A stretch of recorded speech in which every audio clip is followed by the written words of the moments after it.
Greetings, Inquisitors. How's everybody doing today? Hope you're all having a wonderful pre-Mother's Day. I hope everybody remembered that it's Mother's Day tomorrow. Did something nice for their wife or mother or whoever might be a mom figure in your life. Hope that's all taken care of. Also, I'll be drinking a lot here at the beginning of the stream. I bought my wife kind of a gag gift for Mother's Day, just joking around. She's not a big fan of dark chocolate, so I bought this. Dark chocolate with chilies. So the kid gave it to her, and she's like, what is this? So I tried it, and it's definitely heavy on the chili. Woo! It's got enough chili so that you know it's got chili. Interesting stuff. What will they think of next? Obviously, somebody likes this stuff, so. All hail the 69th Precinct. Oh, man, AP Gaines crew over here, sounds like. All right. Let me catch up with chat over here. Got coffee, ready for some Darth Loquitur GAC domination. I don't know, guys. We've got a heck of a fight in for us today on the main account here. Look at this. Our opponent, completely fearless, already played, wiped the board with us, 21-02. Now, I don't have all the scores memorized, but I feel like you get like 2087, 2075. So this 2102 score up here looks like that's a pretty strong score to me. Look at this guy. 1111. Clears everything in one. Back here, cleared it in one. Fleets, cleared it in one. Didn't drop a single battle. High banners. Look at this stuff. This is got our work cut out for us today trying to beat 2102 banners. So I'm going to need everybody to have their thinking caps on. I'm going to need the Griffs and the Arvas and everybody to help me out here to get the highest banner wins that I can get. Maybe I'm overestimating it, but like I said, I feel like that's a really strong score. So got some stuff to do. Got some stuff. Now you got to play fairly aggressive. Yeah, I do. Gonna have to. Dropped about 20 banners compared to the soft max. Oof. That's still good. If I only took 20 banners from him in the whole GAC, man. So we got our work cut out for us today. We got to get in there. We can't drop any battles. And we got to get high banner wins on a lot of them. So, got our work cut out for us. Here's the lightsaber tutorial for any who don't know. You take your lightsaber, you put it through the like button. Utter destruction follows. The like button comes apart. Small fragments, chips, sparks, everything, everywhere. Beautiful thing. Like fireworks using these lightsabers. All right. Greetings from the Maw. Hey, Cerberus. How we doing? Mikhail Hjorth, first time watching live. Nice. I've got on my tinfoil hat to help you out. Oh, Griff, man, tinfoil hat. That usually implies something other than clever thinking. I'm not sure that we've got conspiracy theory going on over here, but I'll take any kind of hat. I'll take a tinfoil hat, thinking cap, dunce cap, whatever you got. Got some stuff to sort out. Who would win Cup or an Inquisitor? Inquisitor in 5 seconds. That's a difficult question to answer because Inquisitors typically wouldn't bother themselves to fight with Coruscant Underworld Police. Kind of like swatting a fly. You're hunting Jedis and Force-sensitive beings and, doling out justice. Not really worried about these scabby little police. Now, the police chief might be worth fighting, but, just the cup themselves, probably not worth it. All right. Oh, nice. People are volunteering. Aiden says we will help a lot. Good. DL, can you do a deep dive at some point in how different mods, offense versus crit, and different damage work together, regular versus crit? Still not sure that I understand it all. Okay. Yeah, I'm going to start doing mod clinics. So Nabokov put a poll in the channel, and it was a pretty clever poll. Basically, he said, look, some people are asking to slow down the mods. Like when I do my weekly update videos, I feel like people get bored watching mod details. So I just like hyper speed up to 1600 speed all my mod work. And some people are saying, hey, slow it down. I want to watch that. So Nabokov put up a poll, and it basically said, do you want Loquitur to slow down the mod stuff? Do you want him to keep it fast? Or would you rather have the mod stuff in a separate video? And I really got a lot of votes for doing separate mod videos. So what I'll probably do is I'll put like a real quick highlight reel in the update video of just the best mods that I get. And then we'll do all the mod work separately, and we'll start putting together some mod clinics and trying to go in more depth and more explanation in that. For sure. All right. Griff says, I'm excited for mod clinics, one of my favorite aspects of the game. I don't know. So when you watch videos and you see a streamer online and he has to like remod some characters in the middle to try to get an event done or something like that, you just see viewers bail. Like I don't mind it. I'm curious to see what kind of mods they have and what they put on and what kind of choices they make. So I'm like, yeah, I want to watch this. So it's entertaining to me. But you'll see people go from like, the popular streamers will have like 650 viewers, and then they'll start doing mods and it'll just be like 550, 430. Like a third of the people just bail. They don't want to watch it. So I'm a little bit leery about the viewership, but if it's a separate video, then it should be fine on its own. Roxy Bro says, as much as I hate mods, they are necessary. They are necessary. Nice. All right. So I had some questions that I'm going to answer. One of them that keeps popping up is about the Bad Batch. People, I assume by now people have probably watched Arnold's videos. Arnold's really impressed with the first 4 of the Bad Batch. Echo is super fast, and he's got a good starter skill. So being super fast with a good starter skill makes that team take off like a rocket, which means that it's viable for Grand Arena and PvP style game modes. And he's claiming that it's going to be another top 10 team just with 4 characters already. So you could pop him off Gideon in there if you wanted to really dominate the turn meter. Different characters might fit in there in the 5th slot if you need them. Just play them as 4-man squad as an underdog, and they're looking really good. So a lot of people are asking, should I go after the Bad Batch? So just to say it here for anybody and maybe cut off a few more questions in the future, there's let's say 4 different things to consider. The first thing is when characters are new like this, you get them at 1 shard drop rate. If you're a low-level player, this guy was messaging me at about 1 million galactic power. So if you've got 1 million galactic power, you don't have both Rebens, you're not a well-established account. Those things come with double shard drops, and they're top 10 team, let's say top 10 non-galactic legend team for sure, for both Jedi Knight Revan and Darth Revan. So why would you try to build a top 10 team where it takes you twice as long for the new content versus building one of the traditional top 10 teams with the 2 Revens and the Malak that you can get double shard drops, and that's going to help your account for a long time. So if you're a low galactic power, I don't feel like this is the right consideration. Second thing to consider, you just love Bad Batch. You're like, oh my God, these are the coolest guys ever. I'm just going to build them.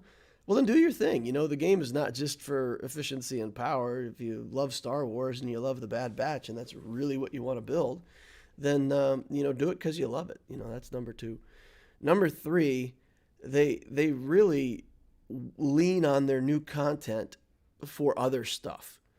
So it's not going to be surprising to see some galactic challenges and some events in the game and things that require you to have troopers or specifically Bad Batch. They're going to try to force people to buy these characters and get them going, to level them up. And, not to spoiler anything, but, people think, well, there's clearly a 5th Bad Batch member. And for anybody who's watched the first 2 episodes, there's several different options that could be available for the 5th member of the Bad Batch and reasons why they may or may not do any of it. So at some point, you got to say, well, will there ever be a 5th member of the Bad Batch? The likelihood, if there is, the first 4 are going to be required to get the 5th in that kind of event like Beskar Mando. So, if that character ends up being, a game-changing character or a galactic legend countering character or something like that, then you say, okay, well, that could be a reason to go for them. And number 4 is Echo himself can fit into a clone team. So rather than build the whole Bad Batch, if you say, out of all these characters, I'm just going to pick that Echo and I'm going to use him as a starter so that my Rex can get his turn, and we'll just do a Rex-led 5 clone team and blow the enemy away with that Echo. It could be viable just to go after the Echo to support and to amplify teams that you already have. So that's my thoughts. I mean, in terms of efficiency, it's not going to be efficient to go for these guys. But if you're chasing new content, then you're going to have to do it because they're going to force the new content on us with requirements for other things. And in that regard, the higher level players and people over 4 million galactic power, it's something you got to consider. All right, let's catch up on chat over here.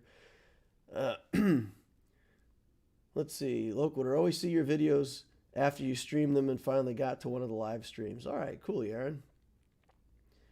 Viewers bailing when mods are being worked on is an interesting phenomena. Since in order the fireworks to go off on a huge bang, you need to have the mods in order. That's true. It's true, but you can see on other streamers stuff that happens. Darth Loquitur, is it worth it to build a Bad Batch for Grand Arena if you have them all only at 3 stars? I would have to be pretty desperate for teams before I would field a team at all 3 stars. Now, there's certain characters like Piet, Chupio, the characters like that, Mon Mothma, you can field them at low stars, but you can't field a whole team at low stars. You pretty much have to have a few good characters in there to make that team, any of those teams, viable for Grand Arena. So yeah, I mean, if you're desperate and you want a back wall defense and you put your Phoenix somewhere, and I mean, there's teams like that you just kind of throw on defense because they're not that good, but they're a full team, and the opponent actually has to bring something to beat it. But if you imagine like Gear 8 Phoenix versus 3-star Troopers, I think the Gear 8 Phoenix are going to trample all over 3-star Bad Batch all the time. So you can build them, you can use them.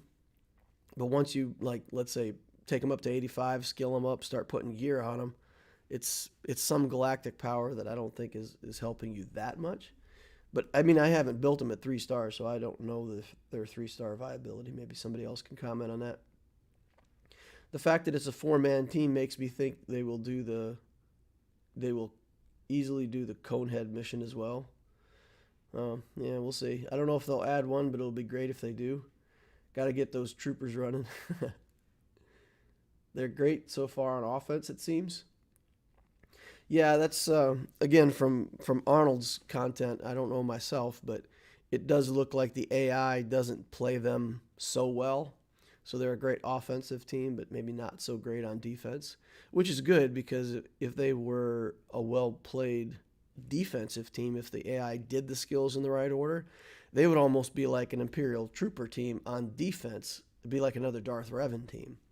So we don't need that. So I'm happy that there's some holes in the AI that make it an offensive team. That makes more sense. I'm liking the idea of Echo slotting in with Rex-led clones. lets you use shock T with gas and other Jedi. Yeah, I think that's really a viable option because an Echo is fast. He's like 198, so he's as fast as Moff Gideon, which is crazy. That's crazy fast. DM says Malik or gas and why. Malik, all the time, unless your focus is guild and events. And if you're really a guild and guild event type player, then go gas. Regarding the viewers bailing, might be the ones who know how to do mod work and they're interested in the fireworks. A poll might be in order.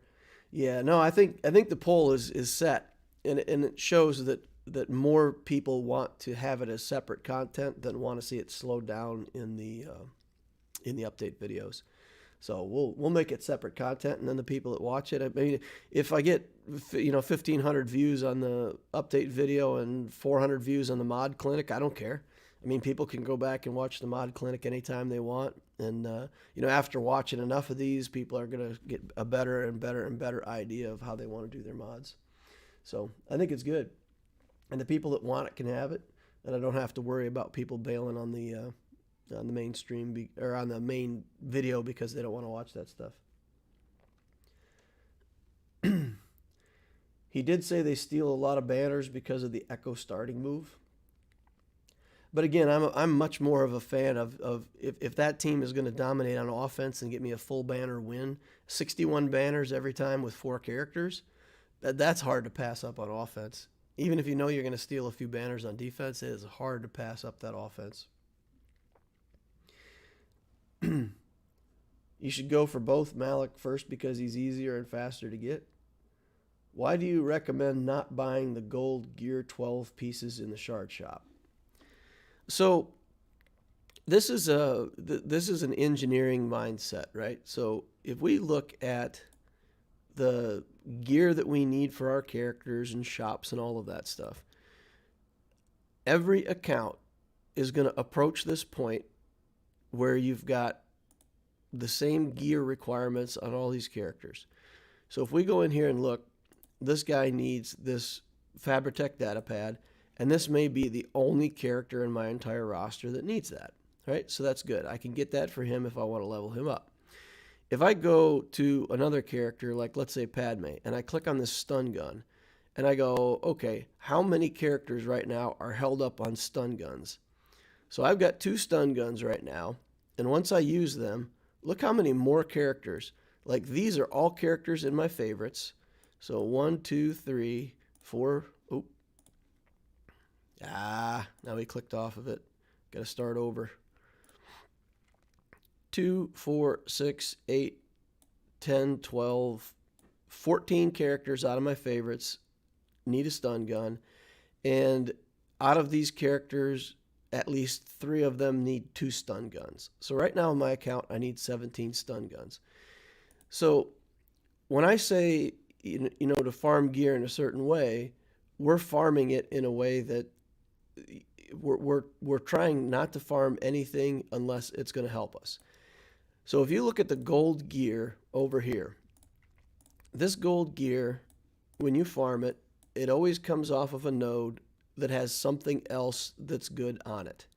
We don't want to have to farm this piece of gear on its own to get to 50 out of some different node. Farming the gold version of this also gives us this and a bunch of other stuff. Okay? So if you buy that out of the shop, then you may be stuck on this gear also trying to farm it or buy it out of the shop. If you farm this gold piece, it comes off of another good node. It's got these Mark VII boom boxes on it, right? So we're going to need those on a bunch of characters, and if we're getting them off of this node that we're farming anyway, then things start to look good. If we buy these out of the shop, now all of a sudden we're looking at potentially buying those out of the shop. So piece by piece, when you look at these, that's what you're going to find every time, that these gold pieces were just tacked onto a node that was already good. Here we've got Mark X binoculars and also these Bacta-gels that we need all the time. So this, in my opinion, is the best dark side node in the game because you get this, you get this, you get these that can also be used for relic materials.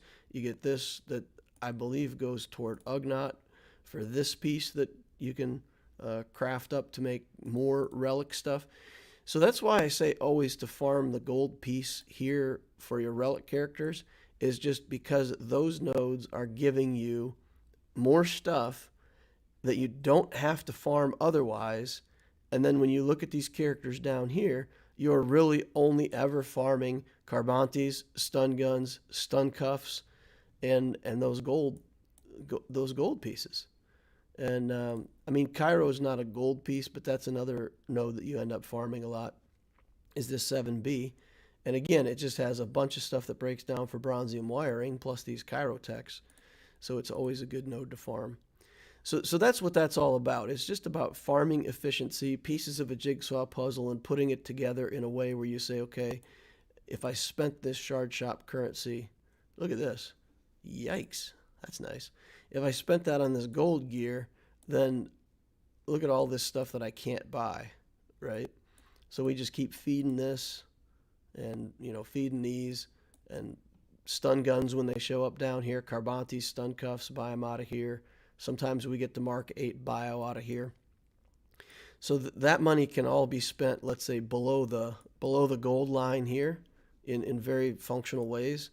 And, the stuff up here, in my opinion, most of it costs $7.20 for 4. I would rather buy this stuff and farm that stuff. A long answer, but it really does calculate out to be very efficient when you do it that way. All right, so let's see what else we got over here. Do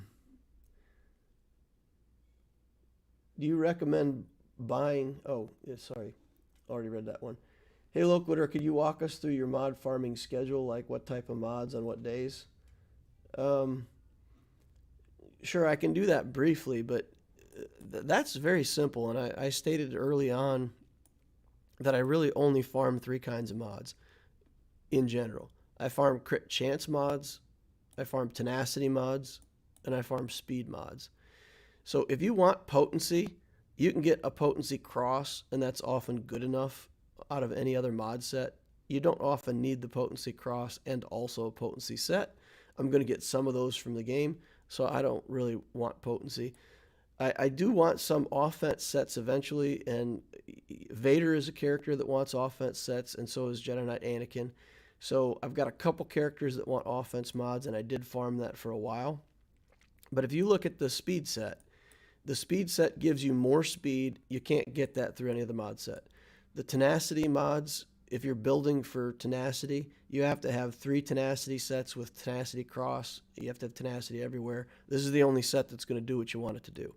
Crit chance is like one of the best generic 2 mod sets, and you can just throw it anywhere on any character and be good. And then for health and defense, I farm those a little bit every now and then because you do want these as 2 mod sets. But basically, I just farm speed mods and these 2, and then I farmed offense here for a while because I'm looking for one good offense set that I can start to work on my 6 dots on. But like this week, I intended to do speed mods, but because I'm going to do my first clinic, I wanted to do tenacity mods. So I farmed a lot of tenacity mods this week, and I just want to kind of use that as part of my clinic for the week. But there's really no schedule. I farm over here. Now, for the 2 days that we had double drops on mod battles, between the gift and the double drop days, and just with normal refreshes, look at this. I got like 300 of each kind of slicing material out of here. This is crazy how much I got. So I don't know if I just did really well with the statistics over here or what, but we got tons of slicing stuff. And I only farmed that for 2 days, those 2 days where we had the double drops. And the rest of the time I've been farming mods. And that would be an average week. What I like to do is I like to have a bank where I have at least 70 of these. It requires 35 each for the purple to gold upgrade. So I like to have 70 of those. I like to have about 90 of these, and then, some of these in the bank. And if I find a really good mod, I'll level it up,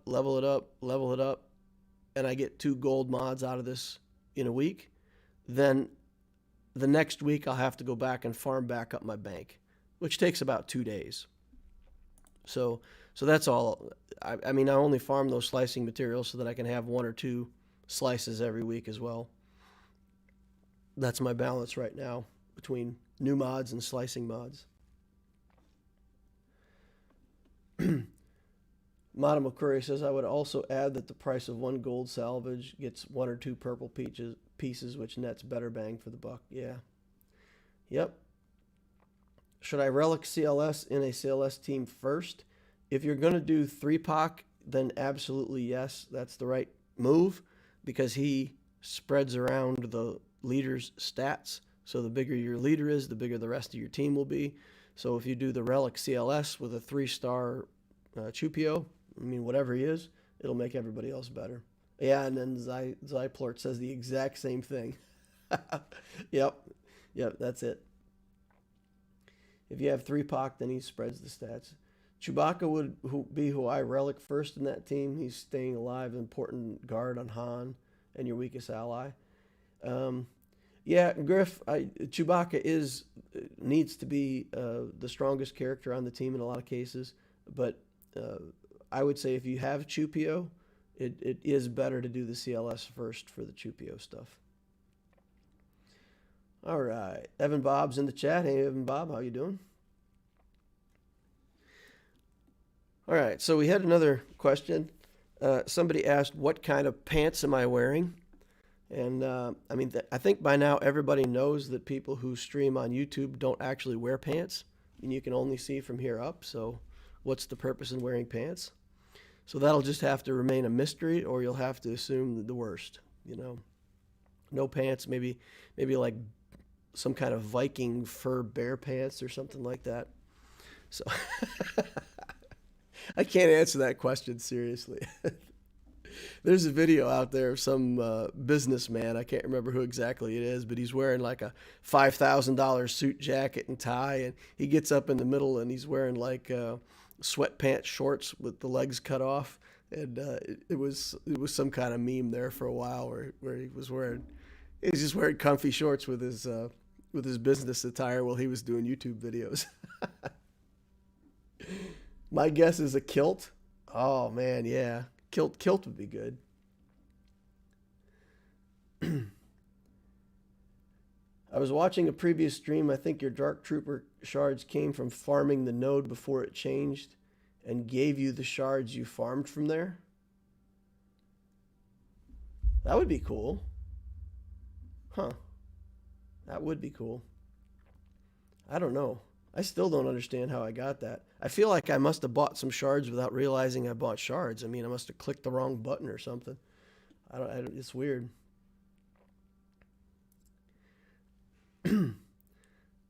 YouTube streamers don't even wear legs for the stream. No point in doing that.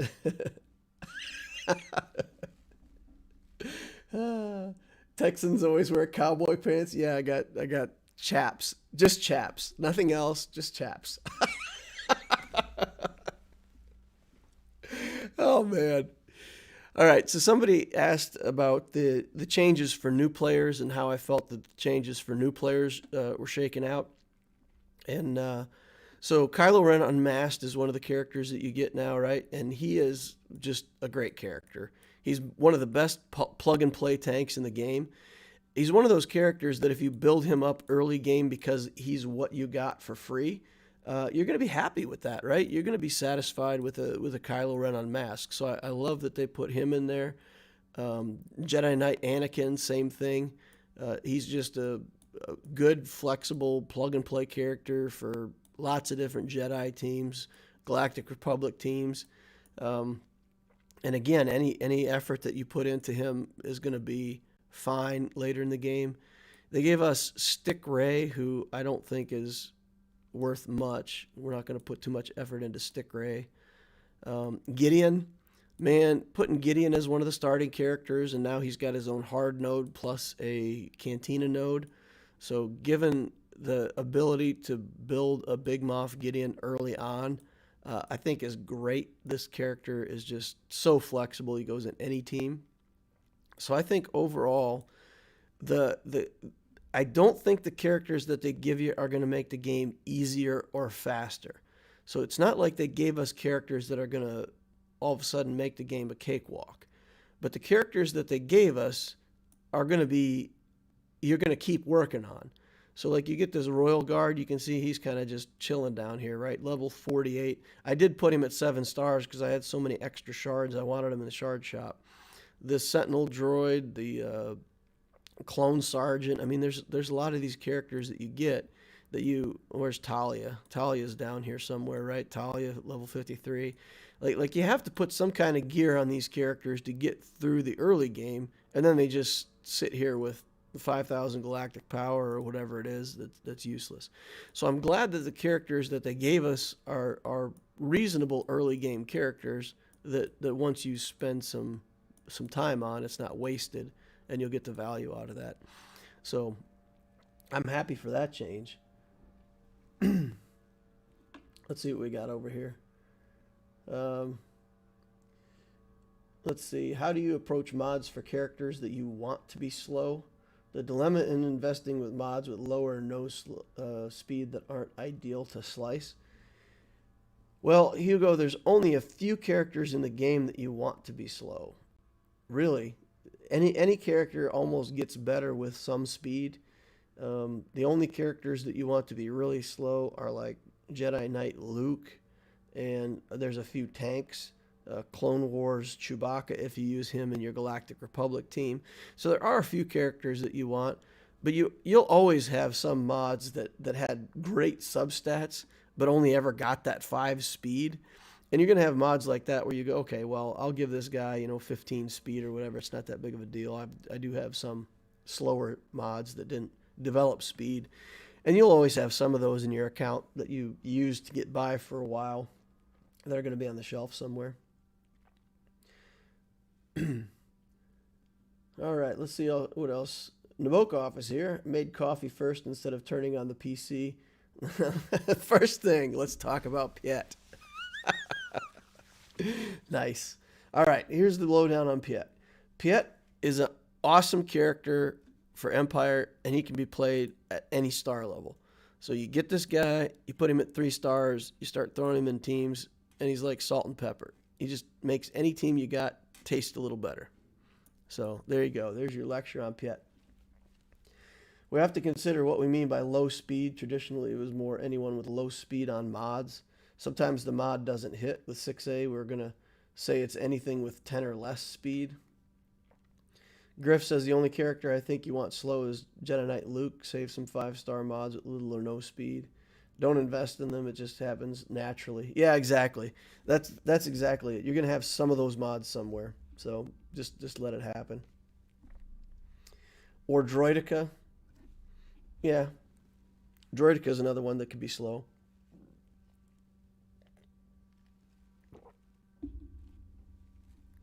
I guess more slow might have been the wrong word. More slow, so that other tunes. That's never going to be a problem. You will never have enough speed mods to make all your characters go fast. Just like the troopers, I would love for all my troopers to go fast, but you get a couple fast troopers, and then you get a couple of these guys that are 162 speed, and it's the best you can do because you just don't have enough fast mods to make all your guys fast. So I think Nabokov has it right. You end up with these mods that are like, let's look at Stark, because he's got a couple mods here. Like this mod's great, right? This is our 20 speed mod, I think. Yeah, this has got 20 speed. And this one's got 15, 17, 15, 19 speed here, and then the speed cross, right? So this guy's got all good speed mods. Now we go to a lesser character. Like let's just hit Sunfac. He's got a speed set too, but if we look at his speed set, he's going to have like the 5-speed triangle, the 9-speed cross. So he's got all the substandard speed mods. So when you want to mod characters that go a little bit slower, all you do is come over here and uncheck the unassigned mods. And then when you're looking for a speed mod, sort it by speed, and you'll see the ones that are already on characters. And then you can just pick the speed that you want. If it's only 5 speed, 10 speed, however you want to time your characters, you could steal mods from other characters and really make your timings exactly what they should be. Oh, chat's going crazy over here. What did I say? I feel like when that many chats come up at once, I must have said something dumb. Let's see. Another question for you. Ideal bounty hunter team to place on defense in GAC. What would be the ideal characters? Okay. The ideal defensive bounty hunter team for me would be as follows. Let's go look at the main account. Yeah, no, I don't want to be in Grand Arena. I just want to be in squads. Give me squads. So if you want a good defensive team, what you do is you build Aura Singh in the lead, and you build this right here: Mando, Grief, and Bosk. And then what you do is you relic a Queel, and Queel is your 5th character. And this is a ridiculous bounty hunter team. It's going to get the contract off fast. You got stealth at the start, so these guys are under stealth. He's going to share his stats across all the bounty hunters. He's going to go fast, potentially even first, give everybody a boost in turn meter. If you want to change this up with Bosk in the leadership spot, Bosk gives them a lot more durability. It may take a little longer to get the contract, but then if you wanted to go with, like some other bounty hunter other than Aura Singh, you can always put Bosk in the lead with these guys. Drop in, insert your favorite bounty hunter here, maybe Boba Fett, something like that. And this is crazy. This is a crazy team because Queel, especially if you can relic the Queel, this is going to give you 40% of his health, offense, potency, and 40% of his max protection. So as soon as this hits the table, your boys are chunky, and they're just going to start throwing damage out right and left. You get the contract fast. Mando will start evaporating people. This is a tough team to get over. And I know that Queel's not a bounty hunter, and he takes away a little bit from the ability to get your contract fast. But what he adds back to the team is crazy. Crazy stuff. All right. Let's see. Droideka can't be slow. It can't be. If your AP gain's trying to finish Phase 4 with gas, with Gear 10 Magna Guard for the 784th time. Nothing dumb, just getting Nabokov hyped about Piet again. Nice. All right, we got some ship questions. Should I go for pilots, for a pilot or somebody like... I'm going at SLKR on my main account and was wondering who I should relic. KRU, Sith Trooper, and Hux. KRU, Sith Trooper, and Hux is a great 3 to start. That's great. Old school Kylo. And if you want to focus on pilots, do the 3 pilots that are required for the shuttle. If you're going First Order anyway, and you've got this TIE silencer going anyway, this shuttle, so you've got crew, Hux, Sith Trooper, and then build these 3 next. Don't work on Phasma quite as much, but build Kylo Ren, build this guy. That makes your 5-man squad, and it gives you access to a big shuttle. This shuttle feeding turn meter to silencer is how the First Order fleet wins. It's how you can win with fleet. Super, super good. Why don't you have the Zeta if you like Queel in that squad, or do you only plan to use Queel on offense? Right now, I only use bounty hunters on offense on this account. And the Queel thing is, I've got too many projects going on right now. I want to get Queel up and get him running, but I just got way too many projects. I'm trying to build Galactic Legend Rey next. I finally reliced my CLS. I really need to get this Sith Empire Trooper relict as well for either the Triumvirate or my C, so that I can have a tank to go with that squad. So I've got these other little, and the armor, getting her up and going for the C team. So there's these other projects that I have going on so Queel's just taking a back seat. If the game gives me what I need for Queel, I'll go ahead and do it. But he needs a stun gun like everybody else. So yeah, Queel someday. someday.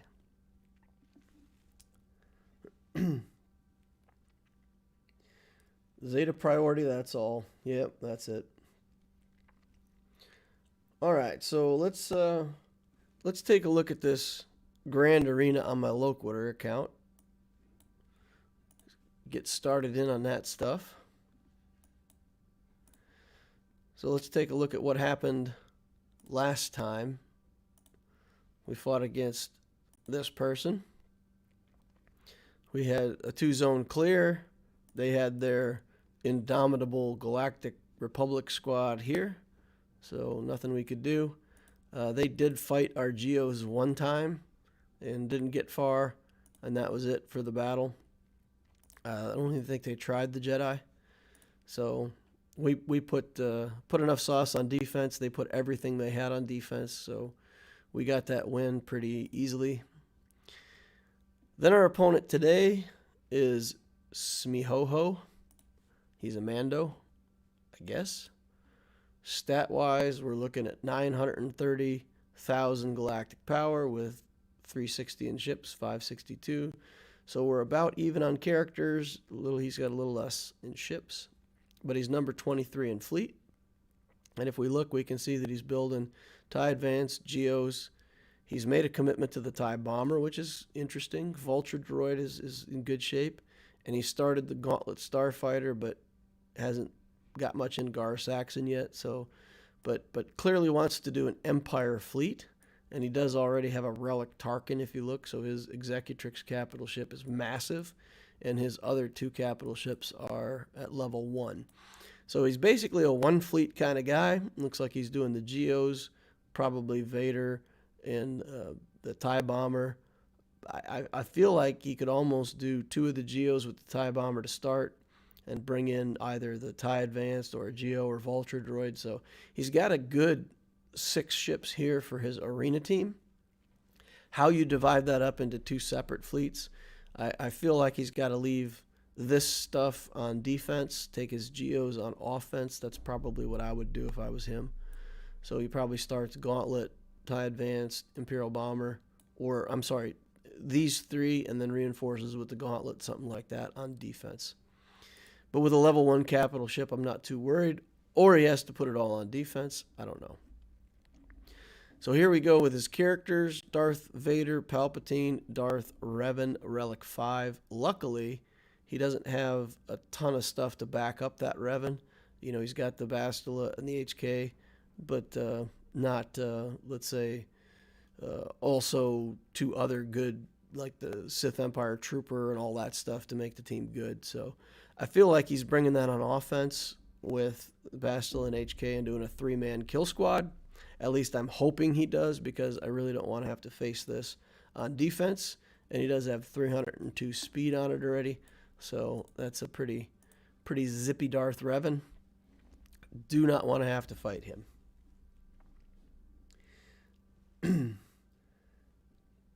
Any thoughts on balancing light and dark relics, or don't worry about it? I feel that I keep heading just for dark side relics.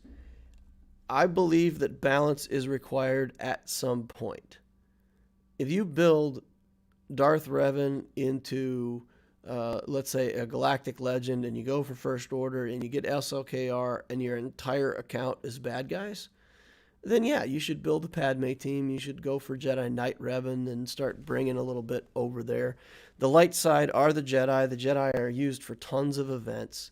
So I don't think it's necessarily so much that you have to balance light side versus dark side when I think about it. It's more that you have to balance the tags. The Rebel tag is used for a ton of stuff. The Jedi tag is used for a ton of stuff. So basically you need Jedi and Rebels, and those only come from light side. So yeah, I think if I had to describe it, I would say balance the tags, not necessarily light side, dark side. Just balance your tags for what you need for the game. All right, so I'm thinking this guy is going to bring Revan on offense, Vader on offense, Palpatine on offense. If he keeps these 4 relics all on offense, he really has a lot of options, right? He has a lot of options.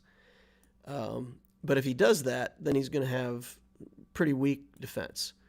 So what I did is I tried to set a pretty strong defense. I said we're going to go ahead and put Geos front and center in front of ships. We're going to put the Galactic Republic right out front.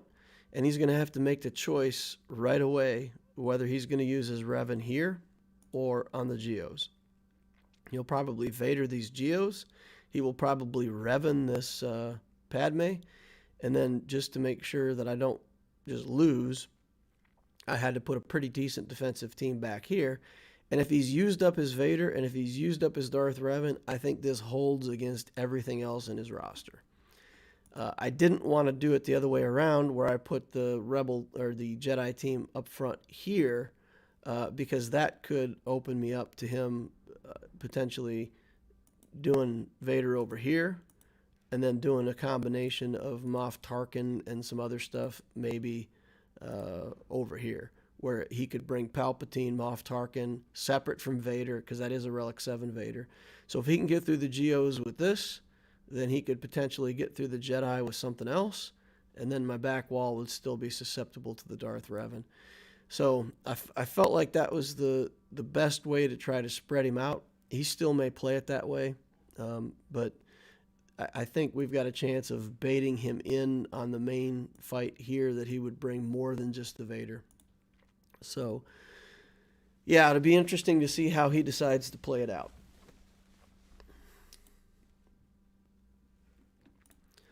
He put Jedi, and just like my Jedi, no Zeta on the Bastila, no Zeta on the Jolie. So this team is not very threatening, but it is 64,000 galactic power. It gets a bunch of extra protection up. So we do have to bring something in against that. That's not a team that you want to underestimate. We got the Geos here. I think y'all know what we're going to do against Geos. No Relic on the Brood Alpha, which means that we can take the counterattacks. We'll probably be able to underdog that with the troopers. I got to put up the public service announcement though, because it does appear that we don't have enough of these to power the troopers. So please, for anyone who's joined in, if you haven't applied your like saber to the like button, do that. Crush it, smash it, destroy it, put it out of its misery. Let's get that like button dead so that the troopers will function at full capacity. That would be good. Events wise, okay, so we're talking about events, yeah. There's no Separatist Galactic Legend, but there's a lot of stuff in the territory battles that use Separatists, stuff like that. I literally just played against someone with almost the exact same setup as you did for defense. Y'all are evil. Maybe it's somebody that watches my channel. EP lead Zeta, not that good. Grandma Mod's in the channel. Hey, Grandma Mod. You gonna drop some poop on my mods again today? It's the one Zeta that the most people have. All right, good. We got some lightsabers going. That's nice. We got enough to power our troopers. So hopefully that's always like to start this off with a bang.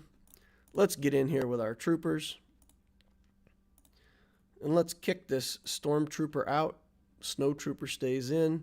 We're going to go ahead and put Stark under the bus. He's gear 12 now. He's big enough to take a couple hits from that brute. It should only be one hit from the brute on the first attack from Snowtrooper. Then we'll mass assist, get more turns, and that should be the end of that battle. So this should be a clean 60 banners, right? 60 banners. That's what I'm hoping for. All right, here we go. Here we go. Here we go. I'm about to enter a battle with a team that's not full, with a squad that's not full. Makes me regret it. I was very close. I was very close to going back and putting in more characters because the game told me to. All right, here's my counterattack. Lose my banner. All right, and then we do area effects. We do some more area effects. We do some more area effects. 61 banners. How did we get 61 banners? How did we get protection back on Stark? I need to go back and watch that again. I feel like that's not right. I don't feel like we had full protection on him. Got credit for it, though. I'll take it. All right. What's on the back wall? Okay, we've got Old Republic. Zalbar is not that big. This team is like super easy, right? That's super easy. Is that a Vader solo? Am I going to finally do a Vader solo for you guys? Potentially. Let's look at what we got up here. What teams do we have left to fight with? We've got the Bounty Hunters. We've got Vader. So what if we did the 3-man Vader team up here? Do Vader. She won't get the tenacity up. So Vader should be able to kill all this stuff without too much trouble. So we could do Vader up here. And then we can do Bounty Hunters back here. Do we think that just these 3 Bounty Hunters, 39,000 galactic power, do we think we could get through the Old Republic with just 3 Bounty Hunters? Maybe put in Tarkin just for good measure. Just to try to steal some turn meter and slow things down. What do we think of that? Vader can solo those Jedi. Those will be enough for the OR. All right. I'm a little bit leery of going in without Tarkin. Because if they start putting damage over times all over everybody. I don't know, though. I think maybe we could just do it like this. Right? Probably just do it like that. 39,000 galactic power in the Bounty Hunters. 53 for them. 53,000 galactic power. Seems like a lot. 10,000 each. The OR team doesn't do anything. Django lead. They have no gear, no ability levels. With the Bosk lead, dot isn't an issue. With the Bosk lead, max protection and tenacity. I don't know that my tenacity is good enough to make it not an issue, but we just want to try 3 Bounty Hunters, go in light. Taking Tarkin's not a terrible idea either. We'll take Tarkin. We'll go for the sure thing. We'll go for the win, and we'll stomp them into the ground for sure. That way we don't have to worry about banners. So with Tarkin, if we can steal a little bit of turn meter. Oh no. Well, there you go, guys. It's looking like this suddenly got a whole lot harder. Yep. That's it. That's it.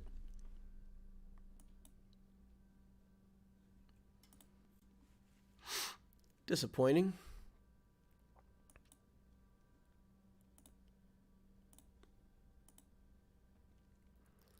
Start over.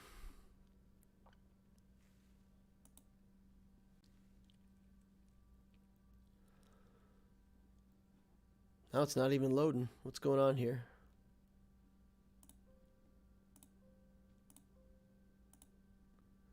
Okay, fine. Whatever. Guess we're going to relegate the Bounty Hunter defense just like JKR previously, yeah. They're going to blow up the... That's frustrating when that happens. All right, well, that makes the back wall that much harder. So now what do we have that kills the back wall? I think we can still do it. I think we're still going to be okay. We're going to have to bring Vader in here real light, though. Just do Vader and like the Stormtrooper to take a few hits in case things don't go according to plan.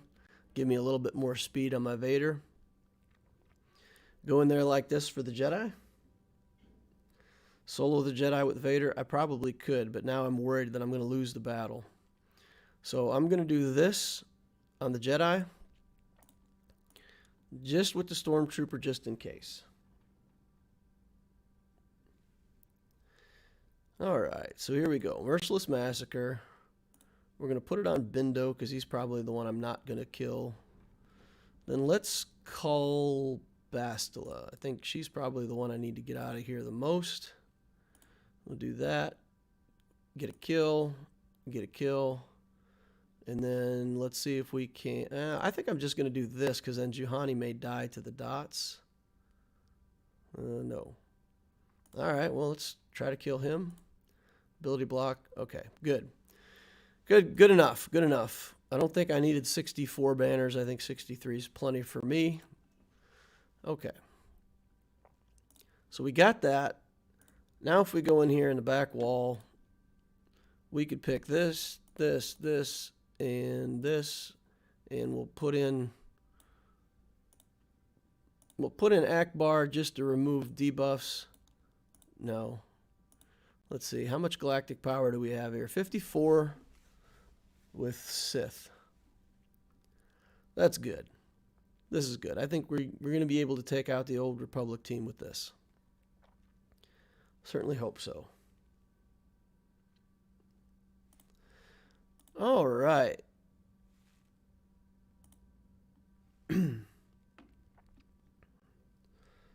Keep it undersized.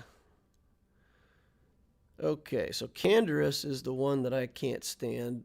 Mission is a threat. Let's just see if we can kill Mission. Got her. Okay. And then the robot is easy to kill. Let's see if we can kill Canderous. Stun Canderous. Let's just kill the robot. Get the assist. Good. That was a lot of banner stealing they did just there. Let's see. Let's just slap him down, get the taunt. Clear off the debuffs. Throw lightsabers. Ugly. Ugly, ugly. The game taking away banners from me. Alright, well, if he wins on banners, I'll be very frustrated that I got the shutdown. That's what it is, though. Alright, let's see. What do we got here? 85,000 with a level 1 ship.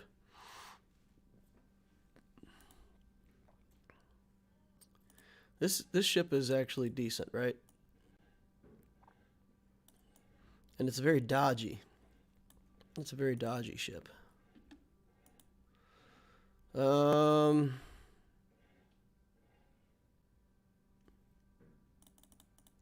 Just be safe. Let's just be safe.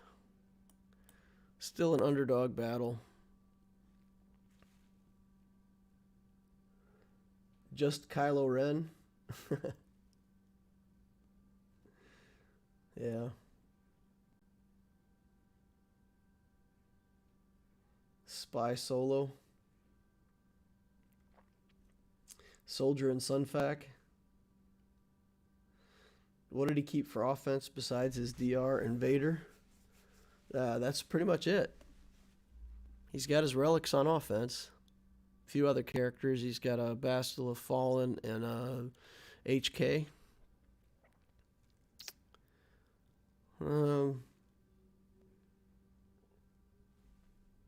Let's see. I mean, we could just do this and try to super underdog it. But that only gets me 2 more banners than I would get otherwise. Right? Spy and Sunfac. That's 134,000 with a good capital ship.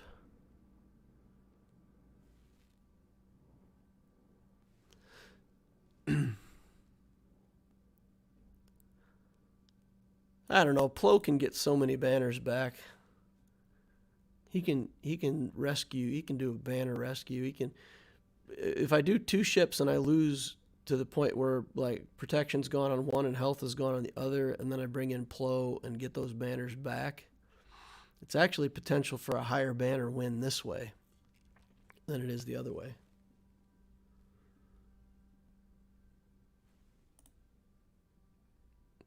I guess I could do this Will it let you start with a reinforcement if you don't have 3 in here? That'd be interesting. Let's see if we can do that. That'd be interesting. It lets you do it. Cool. If you fill all 3 slots and then do a reinforcement, it'll let you do it. Huh. All right. So first things first, let's just do the area effect. And let's try to kill this TIE pilot in 1 hit. Dodged. All right, let's kill him. And then get back around to spy. Might be too fast. I might not even get to plow. 65 banners. All right, didn't need the plow. I could have got 66 banners. It's all right, though. It's all good.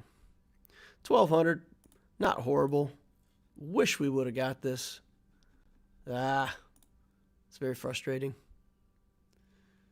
Very frustrating. So if he clears me and he doesn't stumble, he'll get the match because of that. Because of that quit. So let's see. We didn't see any of the relics on offense. Bastila, HK. Was it the TIE pilot? We didn't see the TIE pilot, right? He's a Newt Gunray. He's got Newt on offense. He's got the... We didn't fight Phoenix, did we?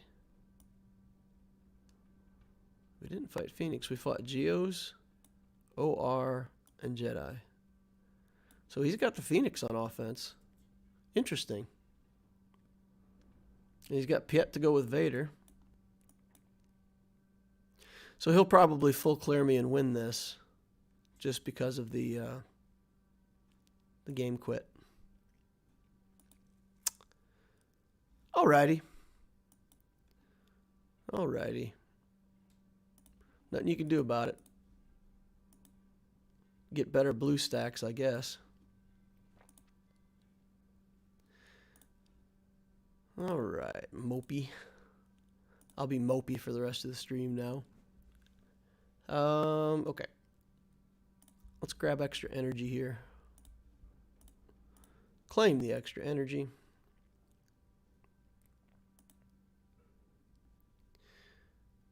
And then we'll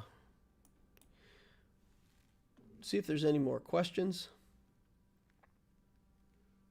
He has to clear with high banners, though. No, he doesn't. I dropped the battle. All he has to do is clear. He doesn't have to clear with high banners. Because of that dropped battle, that where the game quit, it counts as a loss. And I only got like 30 banners out of that instead of 60.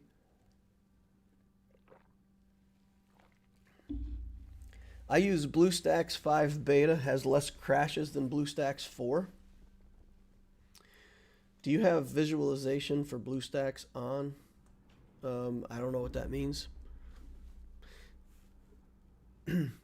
Joey the Goat says, did you see my question on Discord?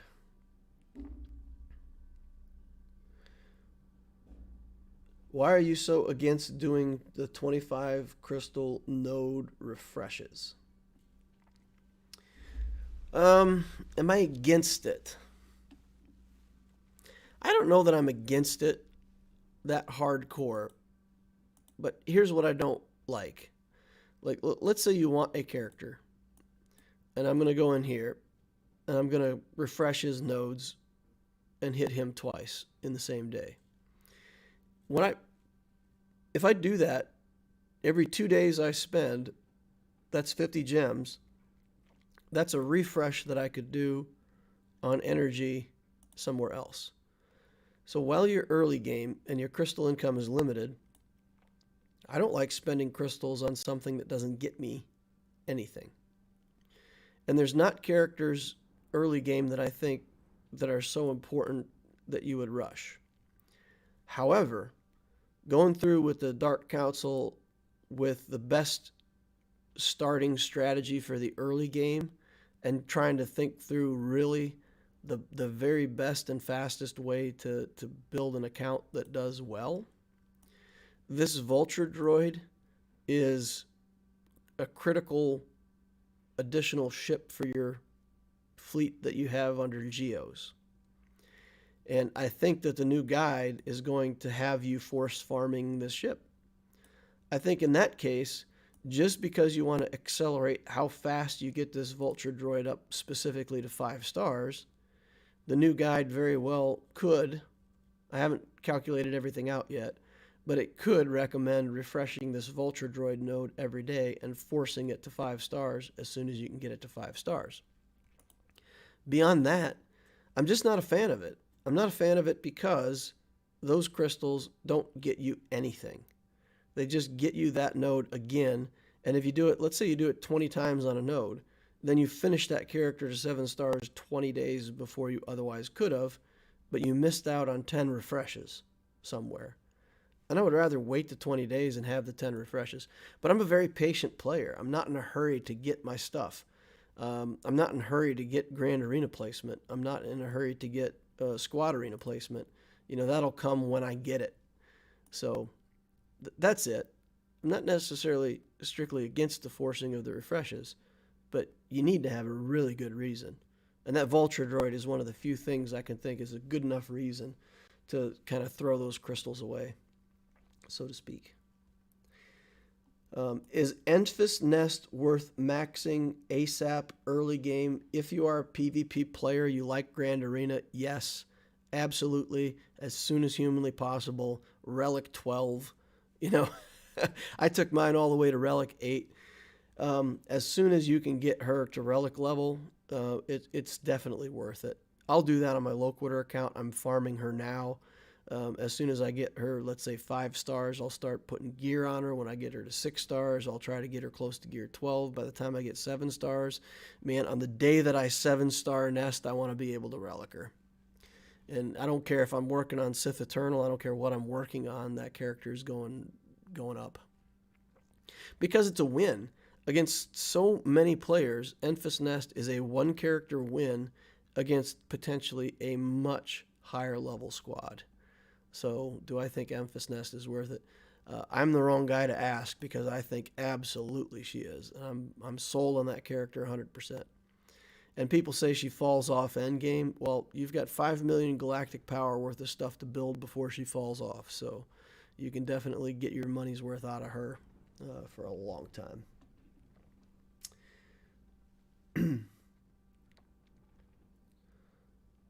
My question was addressing what you said last stream about how long Vulture Droid takes. I did a node refresh every day to get it to 5 stars and then did a single node and got it to 6 stars and hit 85 yesterday.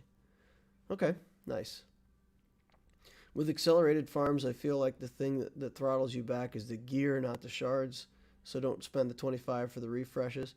Yeah, Slide, that's the way I think about it too, because those could be refreshes that you would do to get more gear farming.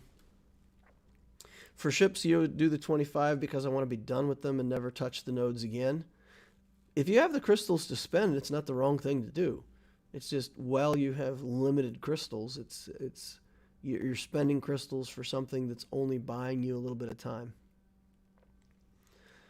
All right.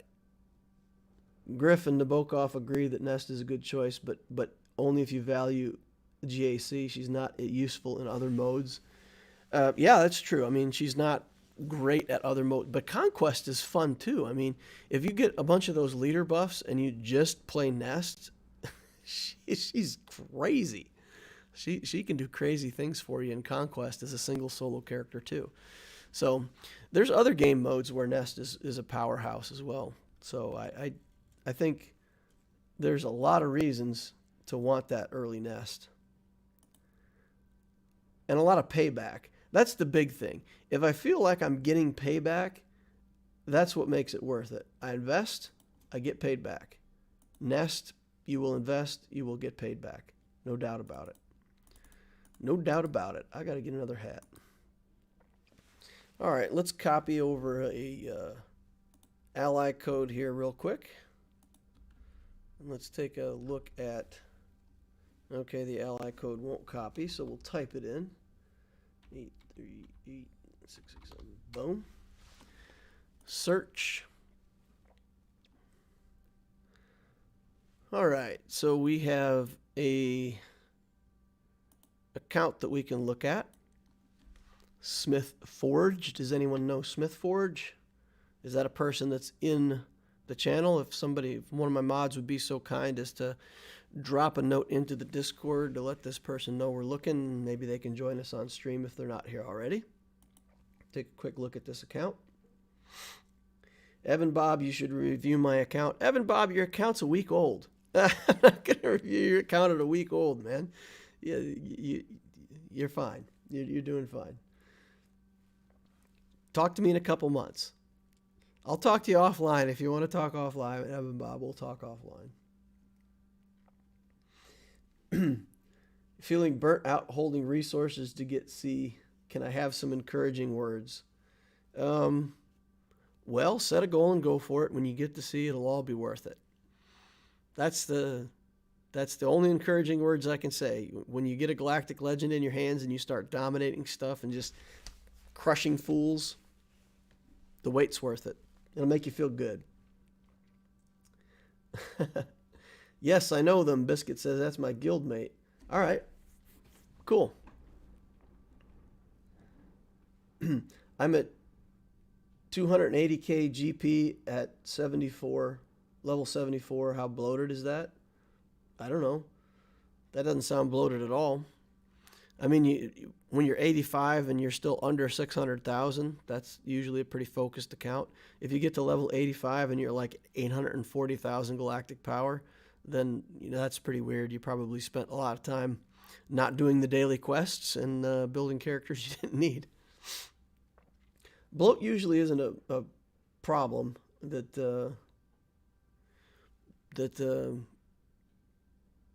bloat usually isn't a problem until you get higher galactic power. I mean, at low levels, all you want to do is just make sure that you're not building a bunch of characters that you don't plan to use. Don't build any ships at all that you're not planning to use, and you'll be okay going into the mid game. All right.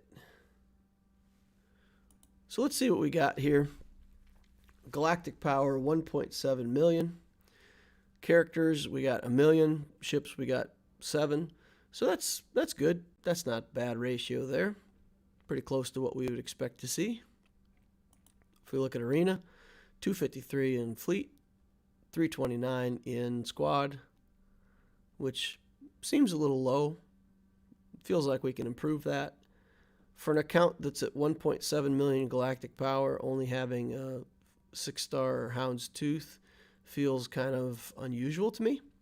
This, if you're going to invest in this ship, taking it all the way to 7 stars and having a good Bosk seems like almost a requirement. So we've got Darth Vader here. We've got Ahsoka, Anakin's ship going well. We've got the Hound's Tooth with what's this, gear 11 on the Bosk, so that's pretty good. I would finish that out to 7 stars though. Got the BTLB going here, so for sure he's going for Negotiator. Bunch of ships in the middle. Got the Endurance built up.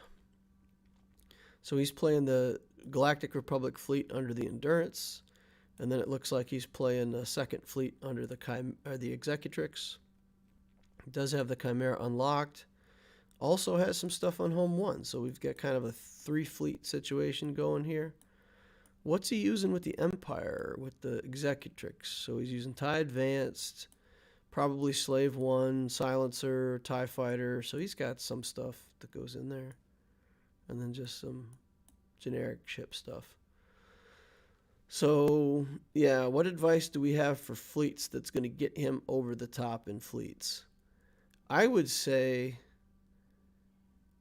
the reinforcement is, I think, where this... We've got Cassian's U-Wing, but it's really low level. We got Plo, but it's really low level. I feel like to do better in fleet, first of all, we got to finish this Hound's Tooth.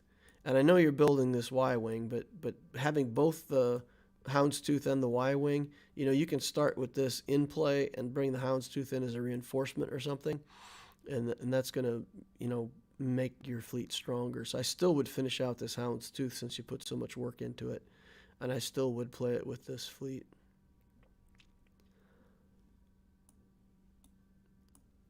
What for reinforcements, though? Maybe chat has some ideas what a good reinforcement would be. Just finish out this Plo, make the Plo viable, so that once it comes in, it doesn't just get blown up in one hit by the enemy team. You want to be able to get both skills off with Plo. Whenever you bring Plo in, you want to be able to do this turn meter gain, and you also want to be able to do this taunt before he dies. And he has huge priority. The AI targets him a lot. So I would say build up this Plo, get the skills going on that as a reinforcement. Could be a big deal for your placement. Get the Houndstooth to Relic. If Endurance is built up, then I'm guessing they might be planning for gas and won't 7-star Negotiator in time. Okay. What does that mean, Griff? I'm not sure I understand that. They might be planning for gas and won't 7-star the Negotiator in time. In time for what? Get the Houndstooth to Relics. If you're going to go dark side, get Malevolence Fleet, TIE Bomber. Otherwise, work on clones and Jedi and then the ships. Houndstooth, TIE Bomber. Houndstooth to Relic and a Zeta. BTL Y-Wing 7-star and build Plo. Okay, so Griff landed on the same stuff that I did. So finish out the Houndstooth, get that to Relic level. Make your Plo viable and finish this ship. And just keep working on that fleet. And then convert to the Negotiator when you have the Negotiator available to you. All right, so he did Ewoks for C-3PO. Although I don't see Creepio. Where is Creepio? There he is. All right, so we got 6-star Creepio going. Still got to work on some Ewoks a little more to get the 7-star version of him, I guess. In your arena team here, you don't need 3PO to be impressive. I would, as quickly as you can get 3PO going, I would replace this Yoda. Yoda in Padme is not a great fit because Padme stops the gain of turn meter. This gains turn meter on a basic, and battle meditation gains turn meter back for Yoda. So when you do battle meditation, you get no turn meter. You don't get the extra turn. When you do your basic, you don't get extra turn meter. So a lot of what makes Yoda great gets shut down in the Padme team. So he's a good fit early game when you don't have other things to put in there. But if you've got C-3PO, even this 3PO at garbage tier here, as soon as you can get the Zeta on him and get him built up, I would build him up and stuff him on that Padme team as soon as possible. Because he's going to do better for you than that Grandmaster Yoda by far. Darth Loquitur, you need a 7-star Endurance or Negotiator for Phase 1 of Gas event. They might not have enough Get to currency. Yeah, I don't see this account being like straight for gas. I don't see that. I think that they're building up Ewoks to get C-3PO onto the Padme team. Gas is probably something they're doing eventually. They still have clones that they need to build up. They've still got Separatist droids that they need to work on. So I do believe the account's going for gas, but it's not in a hurry. I mean, I don't see that he's like stuck without a Negotiator and waiting a long time for it. Might be. I don't know. You need a 7-star Endurance or Negotiator.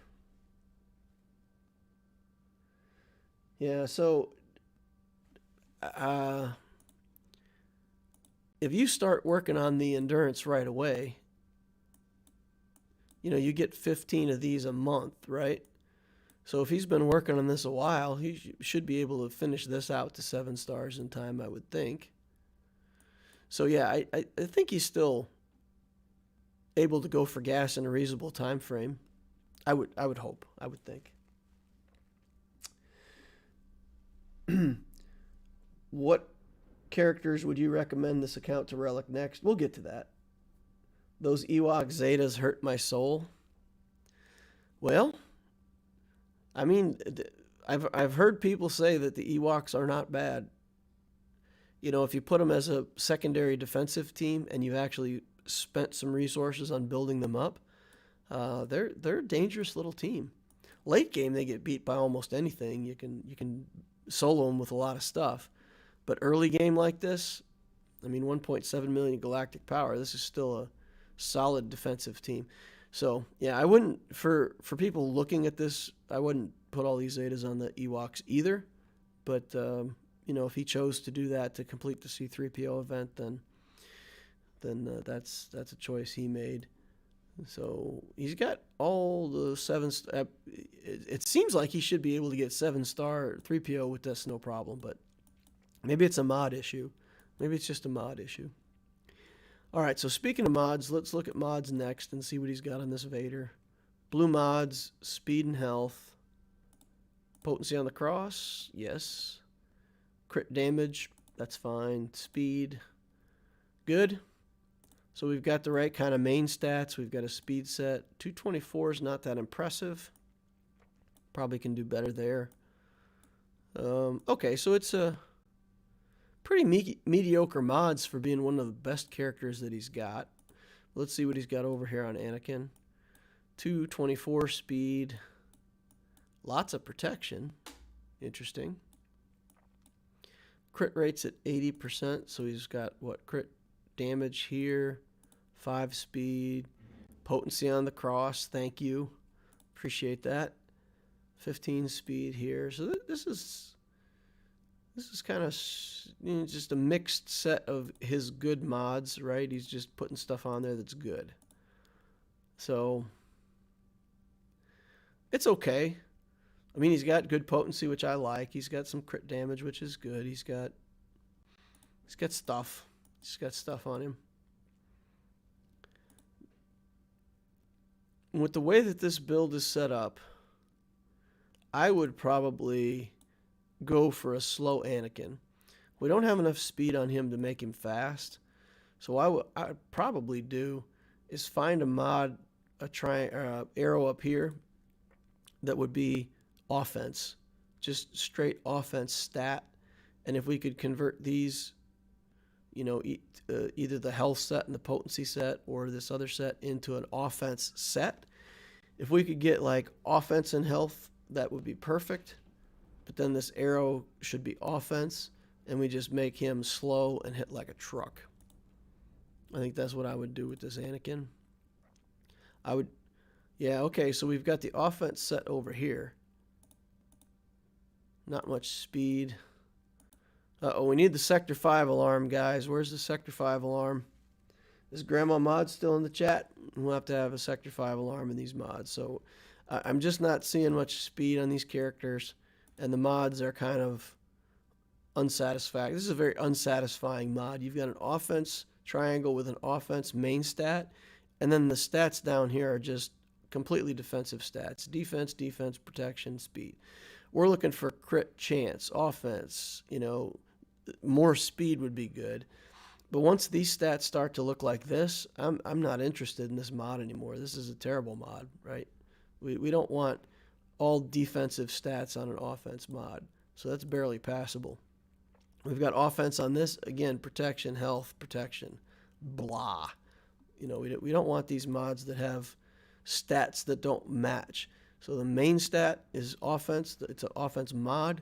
We should have offense, speed, crit chance. That's what we're looking for on these mods. So here we've got one that's crit chance, offense. It's got tenacity and defense. Again, I wouldn't even work on this mod unless this had 3 hits and crit chance. Then it'd be worth it. Otherwise, it has to have speed somewhere in here. I'm not interested. So I'm starting to do a mini mod clinic just looking at this guy's account. 7 speed, protection, health. Again, an offense mod with tons of defensive stats. No, sir, I didn't like it. All right. So I think the biggest help that this account needs is going to be in modding. A better strategy for mods, more speed mods with speed subs. That can't be right. That cannot be right. Our fastest character is 229? That cannot be right. Am I reading that right, guys? 229, 229, 224. So the fastest character on this account is 230. So, you know, with all due respect, and not trying to be mean, but the very most help for the character side of this account is a better mod strategy. And getting the right kinds of mods and getting a good depth of mods that have decent substats that match the mod set itself. Don't accept mods that are that mediocre on your good characters. If you had those kinds of mods on your Paplu, you know, fine, I understand that. But you can't have those kinds of mods. Well, maybe that's it. Maybe that's what I'm missing. Maybe he's taking his best mods and putting them on these Ewoks to get the event done. Let's just take a look in case I'm wrong. Yeah, no, we've got the same kind of thing going on down here. We've got a lot of mediocre mods. That one's not horrible. Health on the main stat with pretty garbage substats. Yeah, I continue to see it on these characters as well. So maybe there's good mods that are just hidden from me, but I don't see it. So what would I relic next on this account?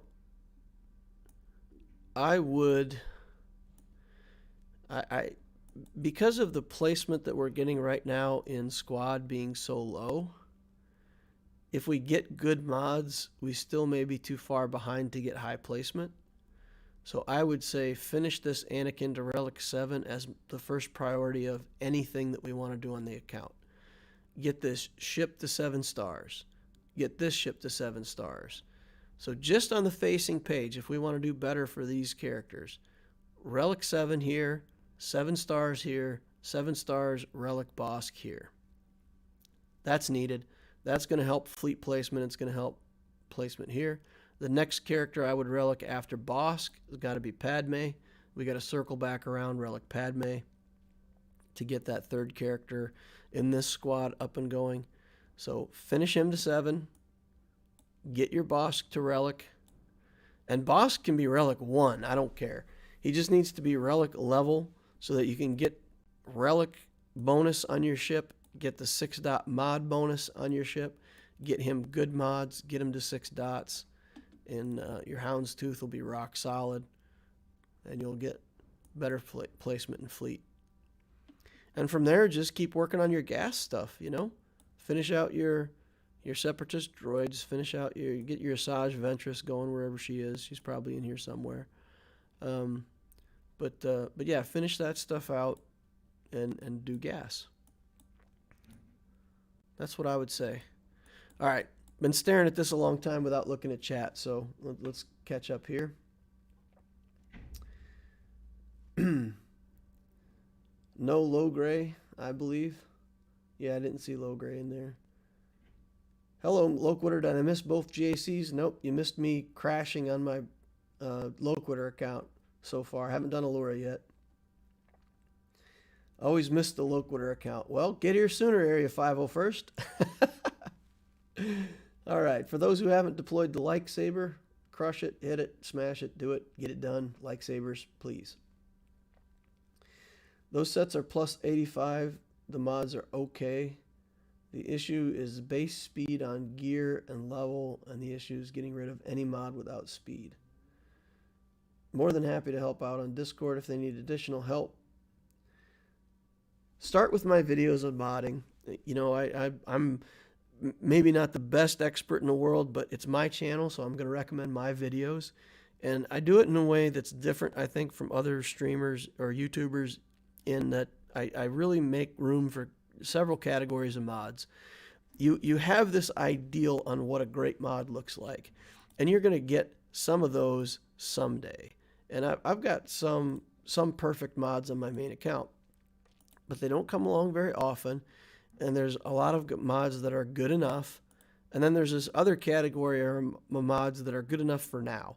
We're going to put them at level 15, but they're not good enough to slice. We're not going to invest a bunch of materials in them, but we can put them at level 15 and use them for a long time.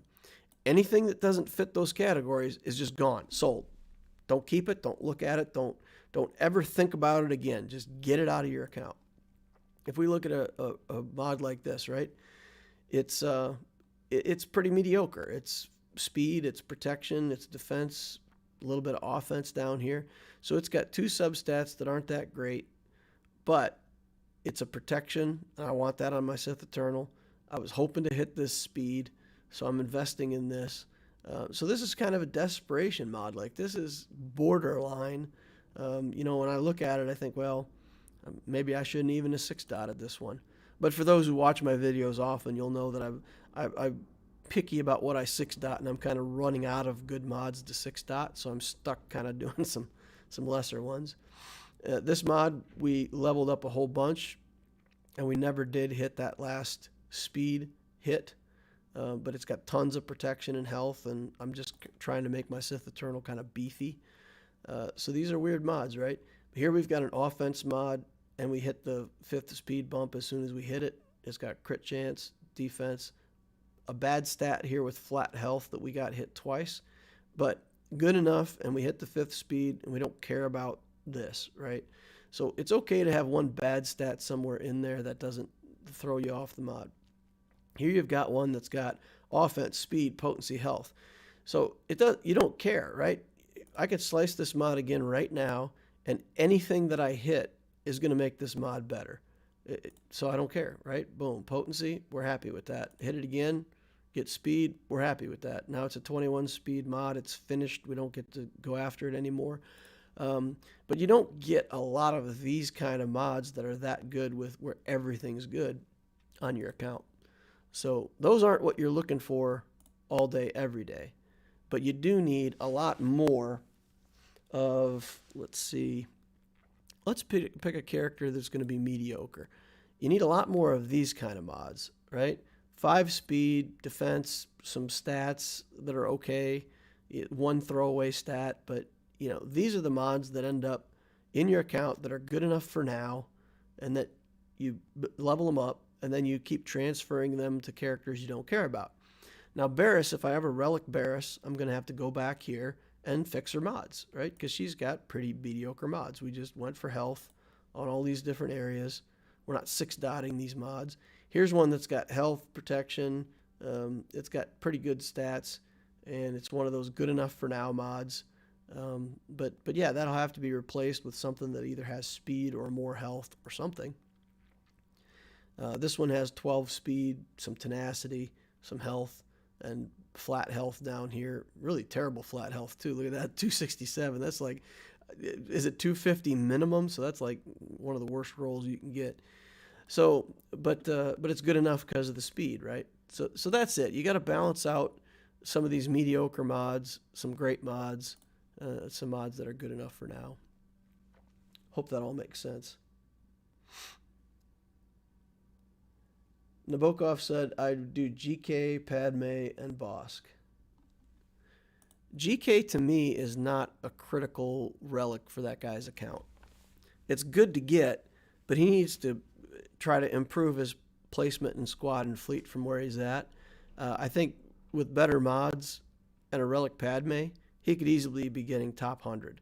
With a better Bosk ship and a better Anakin ETA, I think he could easily get top 50 fleet. So that's what I would go for right away, is to improve his placement in those things. And he's got some good teams for Grand Arena, right? Like, he's got some flexible stuff that he can divide up. He's got the 3-man kill squad with Padme to take on offense. So I think the account's not in bad shape. It's not a bad account. Needs a lot of help on mods, though. All right. Where do you get slicing materials to get 6-dot slicing mats? Nices agrees with Nabokov on the relics. You really like a relic Kenobi? I like a relic Padme better than a relic Kenobi for where he's at. And part of that's because if Padme dies, that whole squad loses so much if she dies. So you've really got to get the Padme to a point where she can't be killed. And if you're fighting other teams that have all relics, then Padme is a more important relic than Kenobi to me, for sure. All right. We'll be unlocking the Negotiator in 2 or 3 months, so relicking Padme would be great. Okay. I think a beefy Kenobi is really, really strong. They just won't get past Kenobi. I get past Kenobi all the time. Kenobi is easy to get past. Super easy. Let's see if maybe on the Loquitur account, if I can find a squad arena team to play against that has a Kenobi. It's probably too much to ask. Here's one right here. Look at this. Wow, that's good. So Relic 7 Padme, Relic 7 Yoda. Ooh, yikes. This is going to be probably a tough battle for me. But all we're going to do is we're going to use any skill, and Ahsoka's going to go over there and get around Kenobi. So starting out, let's just put a big hit on Yoda. Let's put a big stun on Kenobi. And look at that. No taunt. I can go right back after Yoda. Right back after the Yoda. Now, this is a 5-star Gear 8 Kenobi. So this is like the garbage of garbage Kenobis. Now I'm going to come over here and I'm going to do my tap. And she's going to take that buff off. So now I can spread buffs around and go over and hit Yoda. And now we can do mass assist on Yoda, and probably, oh, that last attack gave him the protection up again. All right, then we'll bring a big smash over here. Again, Kenobi's got the taunt. I just do something else. Ahsoka comes and clears the taunt. Now I'm back to hitting Yoda. And now the Yoda's gone, and I don't think there's much they can do to get it back. Again, we'll do a special. We'll call Ahsoka. She'll come over, clear that off for me. And now if I want to get over here to... Oh, he got the taunt back, though. All right, that's okay. We didn't get to work around him that time, but yeah, let's just finish off this Padme. Now he's lost a lot of stuff on the team. But yeah, so there's your Kenobi. And what's better, the Relic Padme or the Relic Kenobi? I think the Relic Padme is far more threatening, because the Kenobi, you just work around him all day. It's like he's not even there.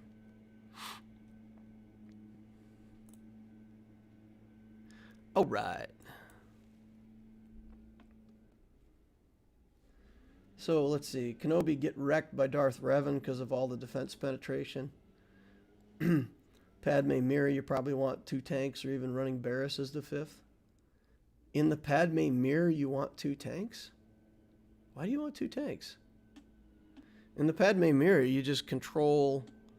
You control who you kill first. Their threat was Yoda, so I killed Yoda first.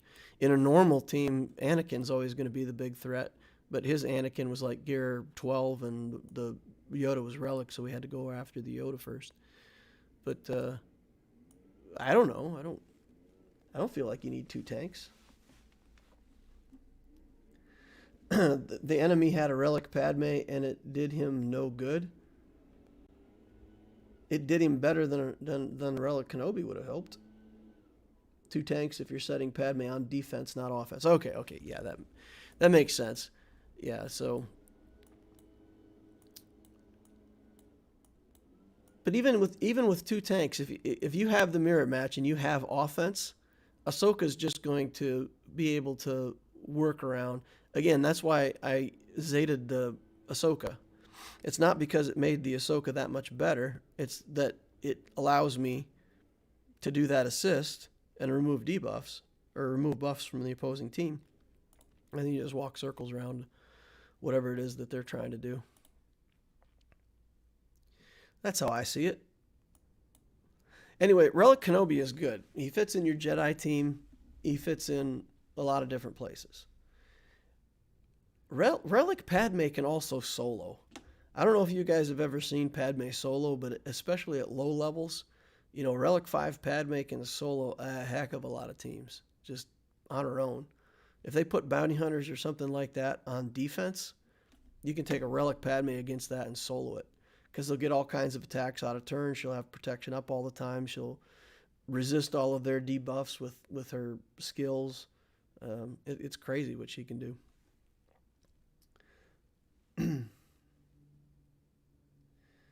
Padme never uses 2 tanks. You just run R2, Barriss, or C-3PO in the 5th slot. This is why I don't like Padme in Arena. It's no JKR with Jolie. I prefer Ahsoka Zeta rather than JKA. You get them all. You get them all to make that team work at full effectiveness. The Zeta on JKA letting Padme take another turn right after he takes a turn is really powerful. It is not something that you want to skip to make that team work at full effectiveness. Relicking Padme is easier than Kenobi because she's easier to get. But I mean, if you have them both at 7 stars, it's 6 of one, half a dozen of the other, right? So, well, I tell you what, the account that got reviewed has both sets of input, and they can make a decision for themselves whether the Kenobi or the Padme is a better next relic. But for sure, finish your JK8 to 7 relic 7 and get the Bosk relic. Those are the priorities for the account, and then what comes after that is negotiable. Is negotiable. All right, so let's see. What time is it? How are we doing? Let's take a look at the Grand Arena over here on ALEURA account. And that one, you know, we we know that we're in for a ride on that one. We've got Tenacity up 50 times that we still haven't done. Wreck, Small, Ahsoka, Undersized Squad, completely clear. So we're not really going to be focused on feats today so much as we are trying to win, because this guy already full cleared us. On the prior battle, we did get cleared on ships, and our Kylo held on defense. So once we held here, we were in pretty good shape. I think I did get a hold on the Mon Mothma team as well. So this team does surprise people. I do get holds on it quite often, more than I probably should. But the tenacity game is good because people often try to debuff that team to get it under control, and then they resist all the debuffs, and that's how I get wins. All right, so my opponent for today, let's take a scout on him real quick. 5 million galactic power, 2.2 in ships, 2.8 in characters, so very similar to what I'm rocking. Number 9 in fleet, good fleet setup. Number 53 with a JML-based Revan team, gas, JKL, Watt. It's about as good as it gets for an arena team. No worries there. Watt solo for max banners. Yeah, Watt solo is over fast. That's over real fast. All right, TIE Advanced. We've got the Galactic Republic fleet going, of course. We've got a Rebel fleet of some sort. We've got Imperial Empire fleet. Houndstooth, First Order, more Rebels. So Geo's down here as a backup. So this guy's just thick with fleets. He's got Malevolence at 7 stars, Negotiator 7 stars. When I see that, I usually think this account is much older than mine, so he's going to have a lot more Zetas. And indeed he does. He has a lot more Zetas than I do. So he's got like 6 functional fleets going on over here. Character-wise, Jedi Master Luke, Gas, JTR, Luke, Grievous. Just tons of good stuff. Both Revans, Malak. Malak's only Relic 5. The Revans are only Relic 2. So there's at least some small bit of relief there. Not much, but small bit of relief. In terms of speed, of course, Luke is fast. 341 in this Revan. Blinding speed. That'll end up being like, what, 375 or something like that when he starts out with the Jedi. Something like that. Very fast. 322 on his Darth Revan.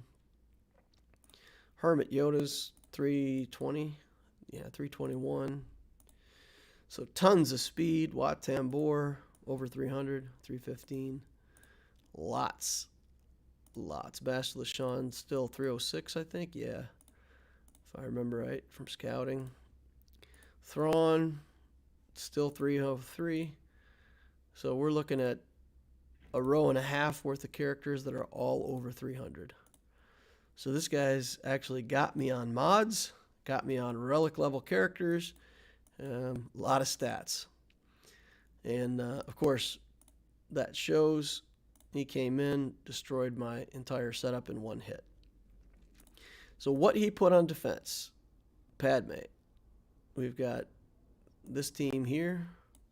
Let's look at the potency. 89 potency, so we're not going to be able to nest. We're not going to be able to nest that. So that's disappointing. First order team here. Then we've got this JTR team, which will probably trooper that because the troopers really make a mockery out of this team, even with a fast BB-8. We should be able to get where we're going, where we want to go with this, right? 266, 40% speed. No, 1, 2, 3, so that'll be 24% speed. How fast is he? 20% speed on top of 278 is another 54, so fast, but not as fast as 360, 386.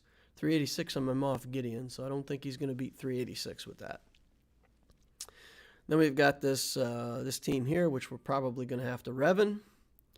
And then we've got this Jedi team here. It's got a Gear 12 Bastila, but a bunch of good Jedi behind it. Relic Bindo, lots of relic stuff.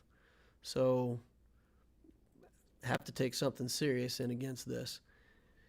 So the question is, do we want to go with the mirror match, Padme versus Padme here, and then just try to control our attacks and make sure that we, it won't be a high banner win.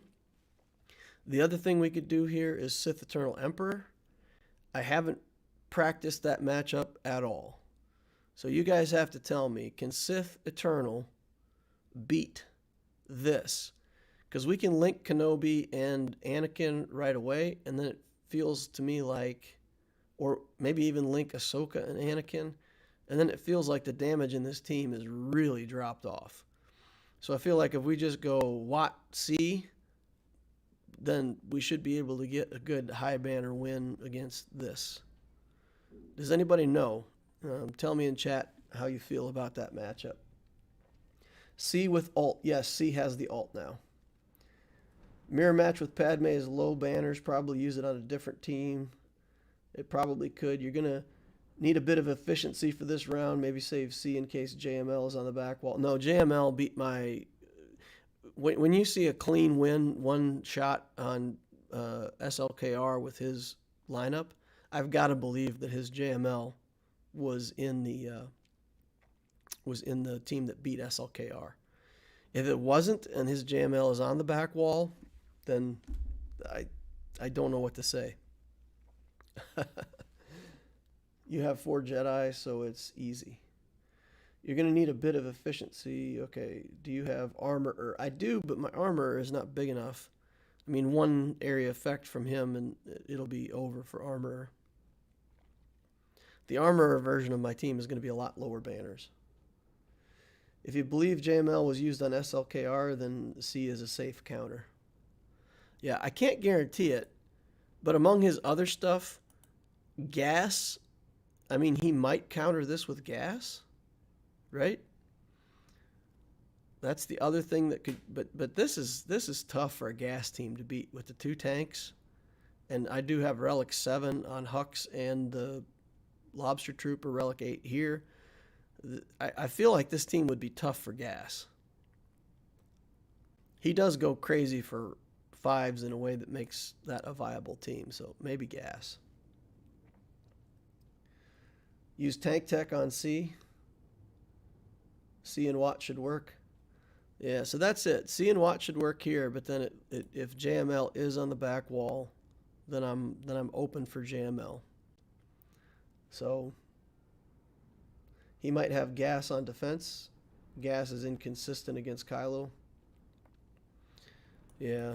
If he's got gas on the defense, no, I feel for the way that he cleared, for as many good teams as he beat in one shot, I feel like the gas had to have been somewhere over here.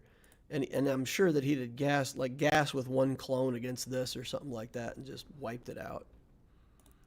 So I even had decent teams in the back wall.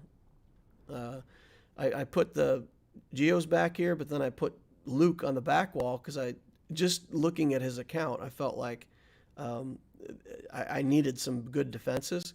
And I actually thought that this Luke team was going to be something maybe hard for him to beat. But he still had enough gas in the tank that he came back here and beat this Luke team.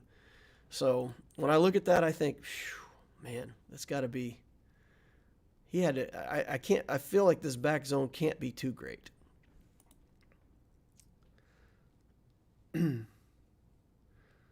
Maul's Zeta is underrated.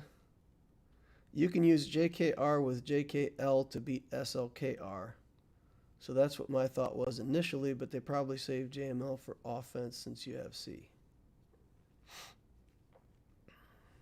Or they're trying to fool me into using the C here. If we mirror match this and we go through and we get to the back wall and we find out that the back wall is JML, we've still got C. If we throw away our C now, I don't think we've got anything against JML. So maybe we just, what do we want to do here? This is Relic 2 stuff. Relic 2, still a threat, but not as bad as if they were Relic 7.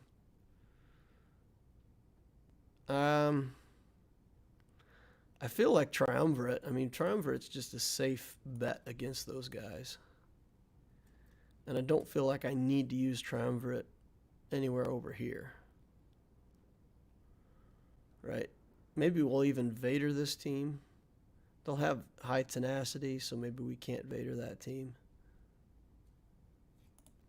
What's a good Vader team against Padme? I have to kill Anakin first.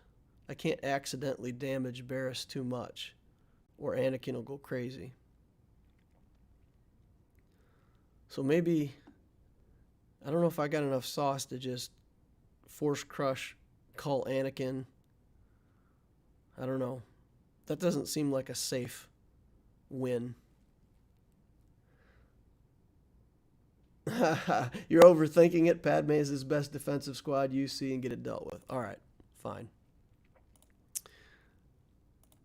I'm starting to feel the same way. Overthinking it. What are we going to use against the First Order team? Are we going to use Triumvirate against the First Order? Or what are we going to use there? All right, so let's link. Go. Come on. There we go. All right, let's link Ahsoka and Anakin to reduce the damage. Okay, and then we'll just target Kenobi. And Watt's just getting taken out of the picture. All right, and then we pretty much just got to wait for the ult, right? That's kind of how this works. We wait for the ult. And we're getting there pretty quickly. They're spamming all kinds of stuff on us. Slide into the ult. And then there's no reason I don't just go ahead and do it, right? It should kill 3. And then we can link Kenobi with Padme. And just start zapping. Zap can't be dodged. Oh, that's sweeter than I even knew. 60 banner win. Take it. Putting them down. Putting them down. All right. And then I feel like we just take in straight Triumvirate here, no tank. Just do this. And discover what's on the back wall.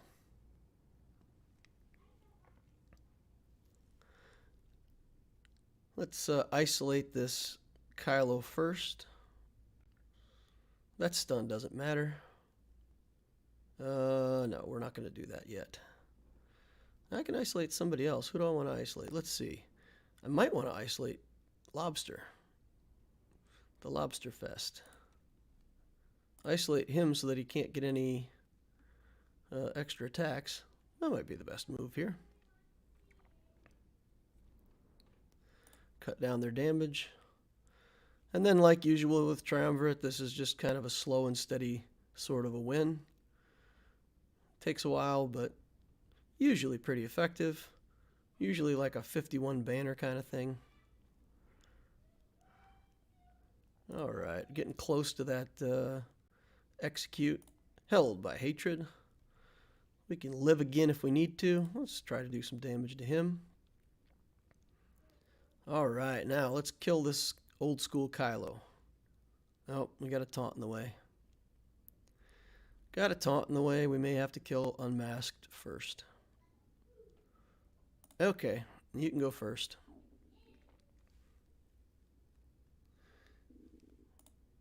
Finally caught your stream. Hey man, how's it going? Alright. Let's just keep working away at this. Let's take away their buffs. Oh man, he countered. He resisted the... Okay, now he's got pain on him. Stormtrooper got pain. We needed that. That's good. Okay, let's keep working on this Stormtrooper. Smack. Alright, now let's work on Hux. Work some more on Hux. Quit getting turns. You're boring me to death. Boy, that didn't do much to Hux. Come on, man. Act like you want to die. Alright, now let's annihilate this other Kylo. Nom. And then get protection back. Yeah, let's just keep working on him. Now, 50 banners. Or 58 banners. We lost health on Traya that we couldn't get back, so that's okay, though. That's okay. Working our way through. Alright, so the back wall's not scary at all. Good. Good, good, good. But it's also not easy. This Newt with Nest, he'll have damage immunity. So we have to put a team back here that can survive long enough to kill these guys and save banners. Bounty Hunter team, also no joke. Alright, let's see. If we use Revan here, Troopers here, I think this is the team that we pretty much have to use Troopers here, right? Should we get rid of Ranged Trooper to do Underdog and get a banner back? I think we can do this with, because he's got some characters on there that are squishy enough for me to kill. I feel like I can do this like this. Or I could take out Piet. Maybe that's an even better play. Maybe we do this and take out Piet. Stark is pretty fast. Gideon is real fast. He'll do mass assist. We'll get 4 buffs up. That'll get us the turn. Stark will go. Veers will go. Gideon will go again. Range Trooper. I think we can beat this team without Piet. Let's just take a look at it once again. So because these characters are easy to kill, we can, take a couple shots on Rey, get a kill, get our turn meter, take a couple shots on Rey, get a kill, get our turn meter, get a couple shots on Rey, kill BB-8, get turn meter. So, I mean, I feel like we can work our way through this team with Troopers. Super easy. Super easy. All right, let's see what chat has to say. Undersized, do it. Should be all right. Weak back wall compared to what I expected. Padme the Grievous. You need every banner you can get against him. All right, good. Let's do it. Let's get in there with this. And we're going to target one of the weaker characters first. So we're going to target him. We're going to steal everybody's turn meter. and see if we can't go all the way to a kill right away. No, we can't. Okay, we're going to carve armor on Rey so that she's easier to kill. Turn meter up. That gets us 2 more troopers. So we can do the mass assist on Rey, and we'll still have 2 more turns. That gets us a kill. We're good. We're in good shape. We can even kill Rey right now. Drive more turn meter. Do an area effect to take the dodge off of BB-8. Then we can shoot R2. Still good on turn meter. Put dazes on everybody and get a kill. Oh, we don't get any dazes. Counterattacks for the win. Alright, so let's hit R2 once, then let's kill BB-8. Then R2 again. He got a turn. Oh man, he got a turn. Come on, troopers. You gave them a turn. You only need Gideon and Piet with Vader every time. It's more fun. Joey says, I hear ALEURA. Yeah, she's chasing some cats in the background. We've got cats, and she's running around yelling at the cats. I don't know what's going on. I don't know what's going on, but they're having some kind of fun. All right, can Vader kill this? If I do, no, we don't have Wat Tambor. Maybe with Wat, Vader could kill that. So we're thinking Padme against this then, right? Padme here. So, I don't know. Revan here, Padme here, I think. Revan, Padme. Yeah. No. Padme versus Grievous. Vader will be poor banners. I think Padme here, Revan here. That's what I think. Padme, Bastila, and Revan GG. That's what I think. All right, so we pick Padme. Oh, that's not Padme. What did I pick? Uh-oh, going crazy. We're going to do Padme here. So we're going to select Padme. And I feel like I need to drop Barriss. I'll go ahead and go for more banners this way. Send them in. More undersized squads. All right. All kinds of stuff.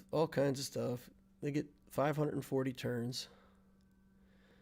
You know what? I'm not sad about just letting this ride. Are we going to get more debuffs or not? We got... no, this is probably our best opportunity. Alright, we'll just go with the protection up. For now. Alright. Let's get buffs off of Yoda. And then let's just hit Yoda. And then let's mass assist Yoda and get Savior gone. There's no Savior. It's not a Revan team. Okay. Wake up, Loquitur. It's not a Revan team. Whoa, bomb. All right. Now let's get over here and get some buffs off and get Bindo going. Let's get Retribution up. Let's just work through this Bindo. Kill some Bindo before he gets another turn. That's good. Now we're going to take the extra protection off of both Shakti and Bastila. Let's get the extra protection off of her. Come on. Get the extra protection off. And then we do not want them to be able to progress past Kenobi, right? Kenobi lost protection. We do not want to lose protection on any other characters. So keep the damage down. Keep the buffs up. As long as he keeps calling assists like that, we're good. All right. Knock him down. Mass assist onto Shock T. She's tough. Look at she's tough cookie, that Shock T. All right, I think Bastila's out of here now. Keep the buffs up. All right, that should be it. Yep, 60 banners. Lost protection on Kenobi, but undermanned it by 1. Quest complete. General Kenobi challenge. Okay, that's cool. Someone needs coffee. Nabokov says, this is how I would play the GAC and it's working. You're following the rules. Nice. Too funny. All right. No Revan Bastila lead. Yeah, exactly. Bindo with Shakti is just annoying. Don't worry, though. Blame it on the lack of lightsabers. Got some good lightsabers going on. Super efficient. All right. JKR and see what ships he's got. I feel like I need to take in the whole JKR team, though. I don't feel like I can underman this one because this gets scary sometimes. And low banners. And I don't want to do it with clones. I think clones are probably what I would normally do, but I can't lose the banners that I lose with the way my clones play. So, all right. First things first. Put this on Yoda. IG-88. We don't want an IG-88. We'll kill him hopefully at the same time as other things. All right, let's get Yoda under stealth. And then let's steal... No, we're just going to do basic so we get more turn meter. Then we're going to pass this over to Bastila. Then we're going to have Bastila make Yoda attack. All right, now take some big hits here. We got to do what we got to do. Fine. All right, let's... I feel pretty good about marking Grievous right here. Maybe I'm overconfident, but I feel pretty good about marking Grievous. All right, let's spread all these buffs around to everybody but Bastila. And let's see if we can finish off Grievous. Tap. That gives him an extra turn. Get him. One more hit. Now 2 more hits. Let's get with Yoda. All right. Threat level 0. Let's see. Pass this over to Bastila again. Stun this B1. No? All right. Mass assist. Kill the B1. Let's spread buffs. I don't know that we can get enough protection to get banners back, can we? Can we get banners back? Maybe if we do Bastila and get a little bit back with Bastila, maybe we can do assists with her and get banners. Let's see. Just basic with him. Spread buffs with him. Couldn't get him back. Couldn't get banners back. Oh, geez. The B2 is groggy, barely any bonus turns. The B1 needed some coffee too. All right, you guys are better at math than me. So we got to figure out for these last 2 zones how many banners we need to get in order to take this home. We got a Relic 2 and a Gear 12 home 1 with a good opening set. This fleet doesn't scare me quite as much as it might. So I feel like I do first order here, and I do Malevolence Geos here. Is that what this is shaping up to look like? I think so.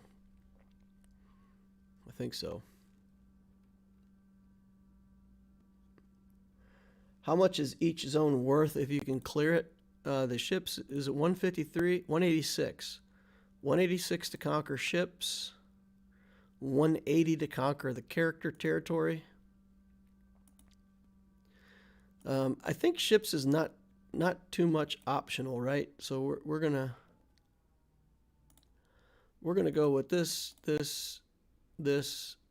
and Plo, and be done with it. And I think I can beat the rebel fleet with one reinforcement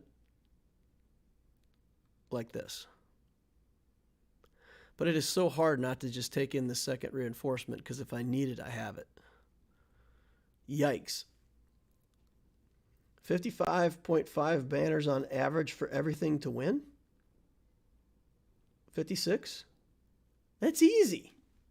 56 is easy. All I have to do is not drop a battle then. All right, well, we'll run it like this. We'll run it like this. That feels easy. 60 banners, characters, 51 on fleet. All right, we're just going to put this missile on Han Solo, and his ship is going to be completely useless. Then we're going to call an assist with the silencer.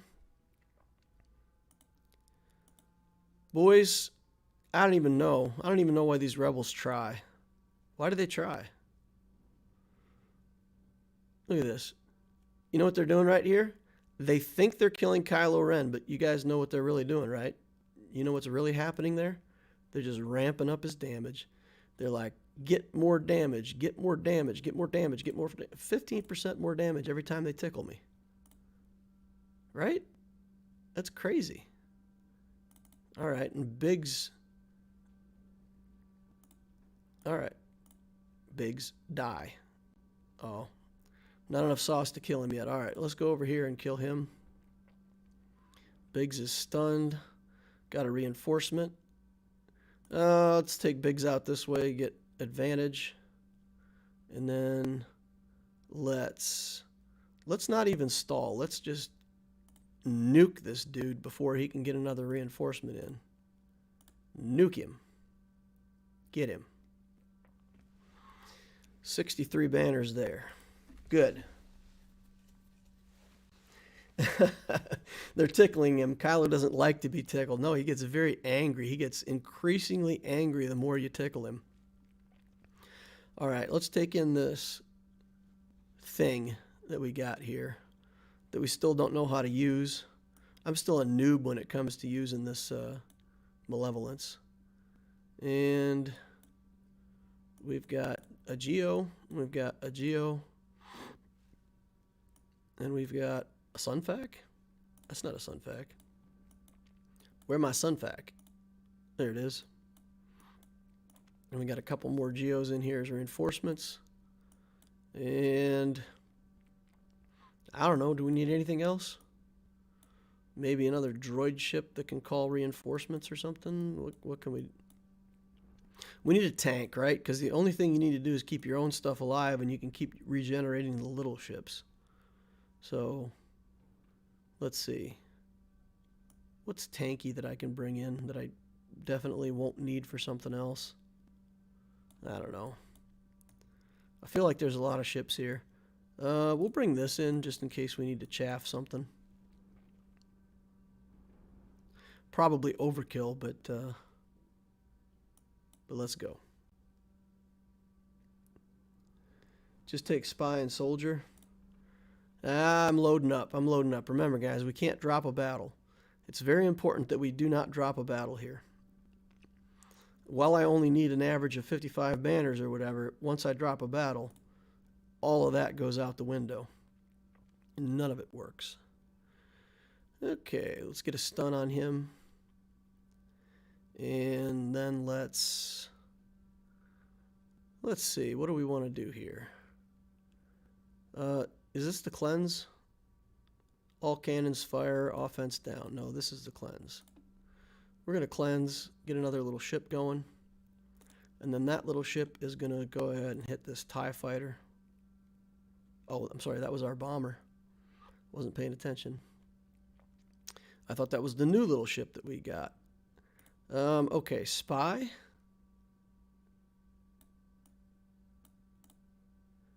Bring in spy. And just kill this bomber straight up. Murderize him. Alright, that's good. Now, get this guy. Now, get this guy. Oh, so close. So close. Okay. Don't kill our ship.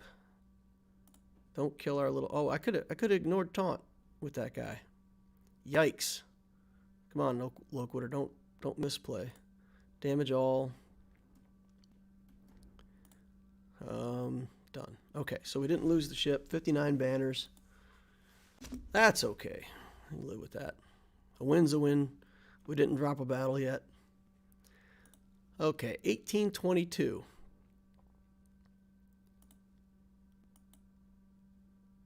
So 1822, 180 for this one, right? I'm just going to recalculate to make sure that we're not missing something here.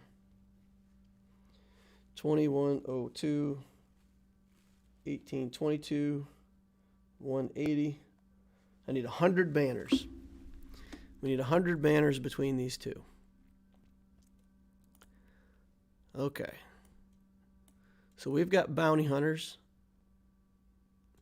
And we've got Vader. So a team with Vader and bounty hunters. What do we think? Bounty hunter, the bounty hunters? Or bounty hunter over here? Bounty hunters are probably better here. Vader is probably better here. I feel like this is Vader and this is bounty hunters. How do you guys feel about it?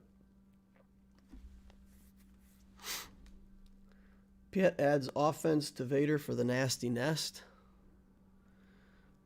Yeah, I think we just take bounty hunters here, and then because we have protection recovery, we'll survive long enough. We'll beat Django. We're not too worried about the droideka. And then we just,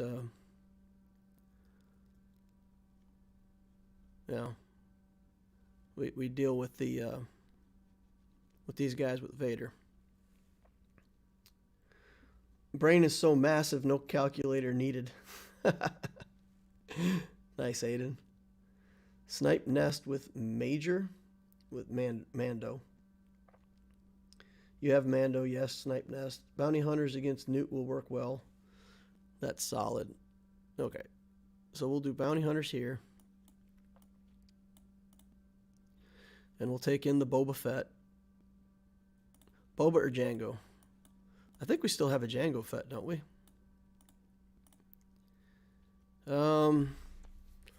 Do we have anybody that removes buffs? Cad Bane actually has a skill that removes buffs, right? The stun glove. Dispel all buffs and stun them for one turn. So that actually could work against droideka, right? So we're going to do a surprise move, and we're going to take in the Cad Bane here. We need to do bounty hunters first. You can't start with the showstopper. I'd take Boba for the ability block and buff removal on the execute. Okay.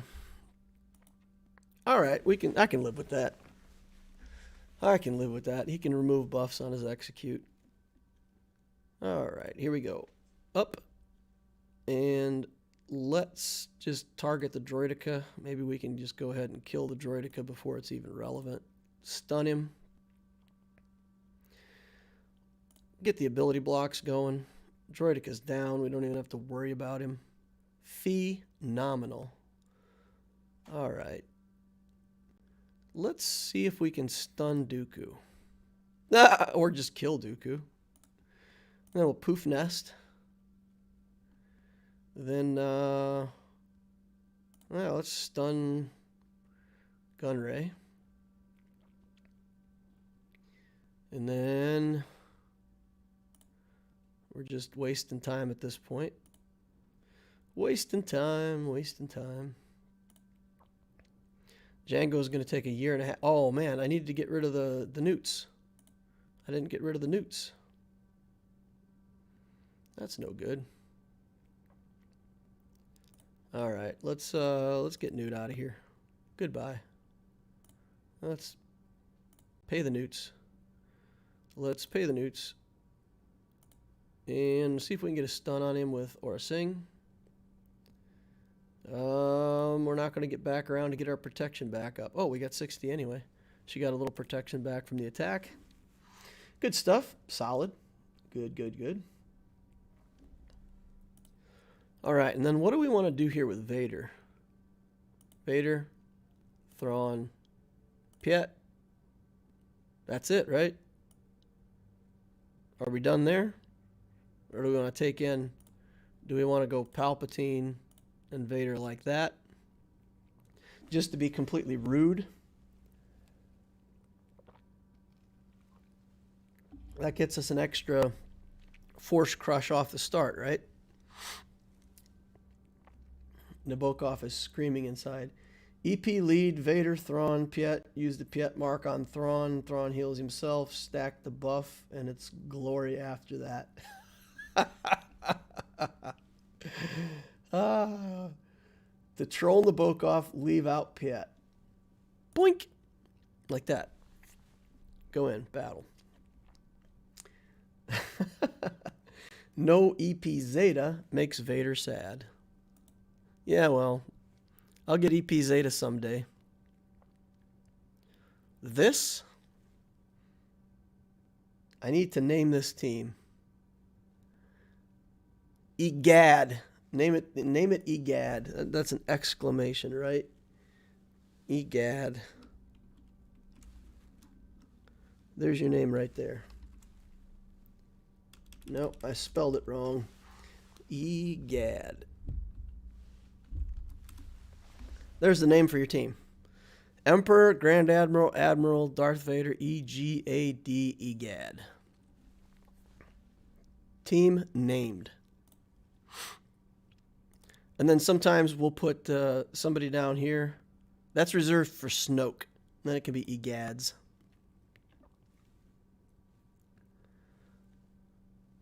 All right. Now, I don't know what to do. Something about Thrawn. Then, who do we kick? Bosk? We'll kick Bosk. All right. Do this first. Get a free turn. Merciless Massacre. We'll go over here. Tap him on the shoulder. Go over here, tap him on the shoulder. We'll go over here, tap him on the shoulder. We'll target Bosk. We'll hit again, and then cull Dengar. Didn't quite make it. That makes me sad. Why is Dengar not going to die? Goofy Dengar. Didn't kill anybody on that first round. All right, area effect. Zap. All right, what am I doing? Get over here. Got him stunned now. Got him out of here. Get this Mando out of here before he gets a contract and takes banners on me. All right, now let's see what we can do about Grief over here. Give it back to Vader. Merciless Massacre. Do that. We should be able to cull him. Put him back under stealth. Not much I can do about that. Zappy zappy. All right. 59 banners. Ooh, blow up Grief. Yeah. Sith Trooper. Likes to make big boom. Gonna do Shore Trooper as the 5th. If you do Shore Trooper as the 5th, then it's EGADs. It's perfect. EGADs. All right. 21-21. We got it, boys. We got it. Phew. That was I mean, at the end of the day, we weren't sweating for that one last banner, but we couldn't drop a matchup anywhere, so that made it a little bit tense. But we got it. We got the Tordaz. All right, does anybody want to stick around for another account review? Do we want to do that? I didn't get to play in my arenas today, so I got bad placement. Rotten placement. Have to live with what I got.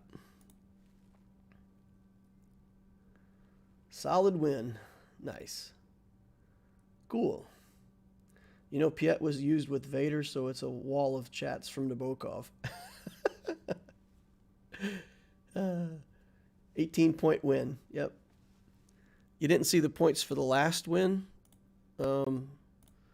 He got hung up on Kylo, so the last win was a high banner win. Not even close. What was it? 2084 to 1527. Hey, you know what didn't happen, though? You know what didn't happen, boys? We didn't have a BlueStacks crash. So we needed BlueStacks to not crash. We got it to not crash. We're good, right? We're happy. All right. Review Evan Bob? No, we're not reviewing Evan Bob. Review, yes. Okay, we'll do another review. We've got the UpMostBeast. Does anybody know UpMostBeast? Is that a person that we know? We'll see what his in-game name looks like. UpMostBeast. There we go.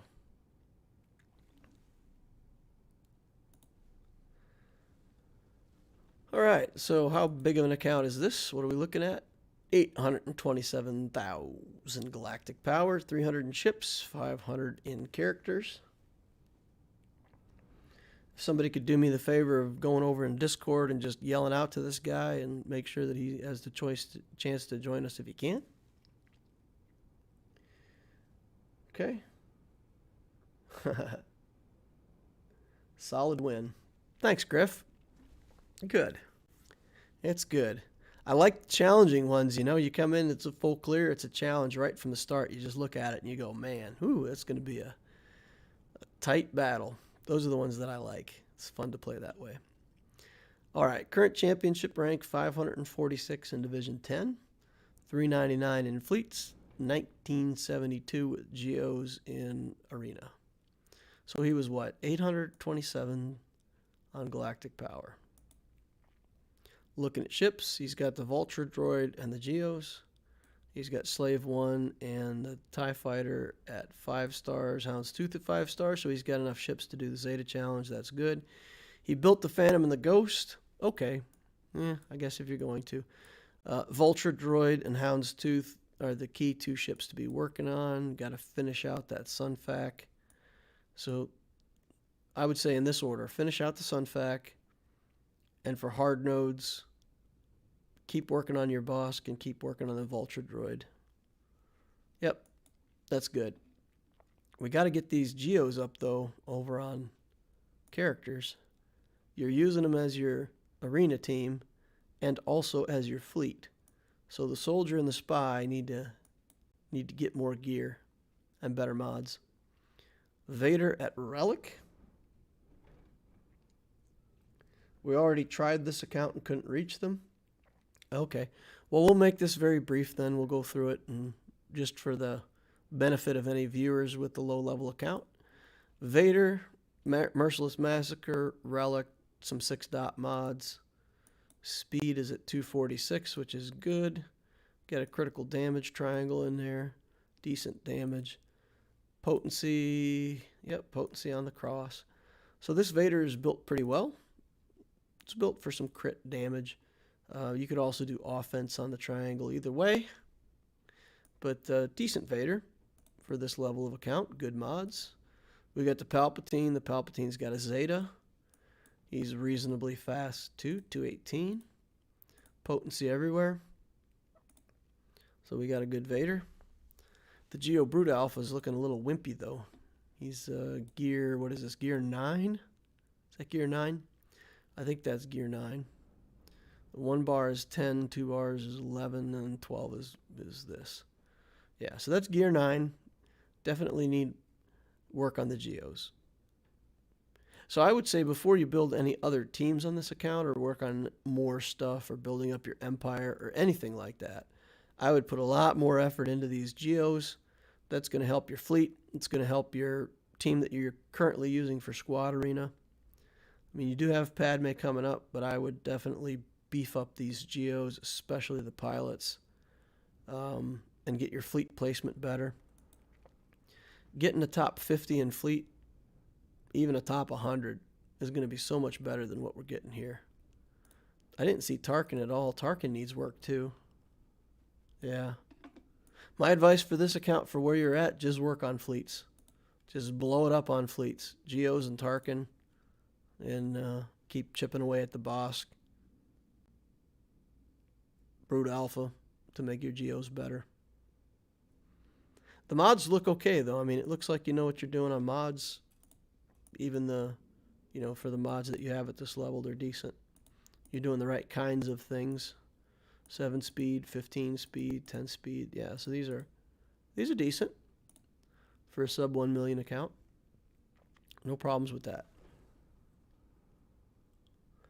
Gear 12 Geos also work as a foot in the door for a higher level guild. Yeah, absolutely. Geos, they don't even have to be Gear 12, but the idea is to build up your Geos big enough so that you can get them to 16.5, get a Wat Tambor shard. Makes it look like you know what you're doing, and a lot of guilds will take you. Definitely a good thing to have for applying for guilds. And it shows some focus in your account. You know, if you got a bunch of stuff in the middle versus, a good Empire team and a good Geo team and a Padme team coming up, people look at that and they go, okay, that person knows what they're doing. They're going to build Padme. They're going to build... it looks like you're going for both Padme and also, I see Ezra, I see Jolie Bindo, Bastila. So I don't know if you're going for both Jedi Knight Revan and also Padme, but my advice would be build the Padme team, wait on the Revan team. You can build that later, but I wouldn't build those two teams back to back. That's just me. I'd switch over on the dark side and work on Emperor or something like that. Or the Darth Revan. If you wanted to build the Padme team and then go into the Darth Revan side of it, I think that would be better. And then come back for the Jedi Knight Revan. Yeah. Cool. All right. That's going to about wrap it up for me for the day. About 2.5 hours on the stream. Got some good chat. Got some good play in the grand arenas. Got some exciting battles. Fun stuff.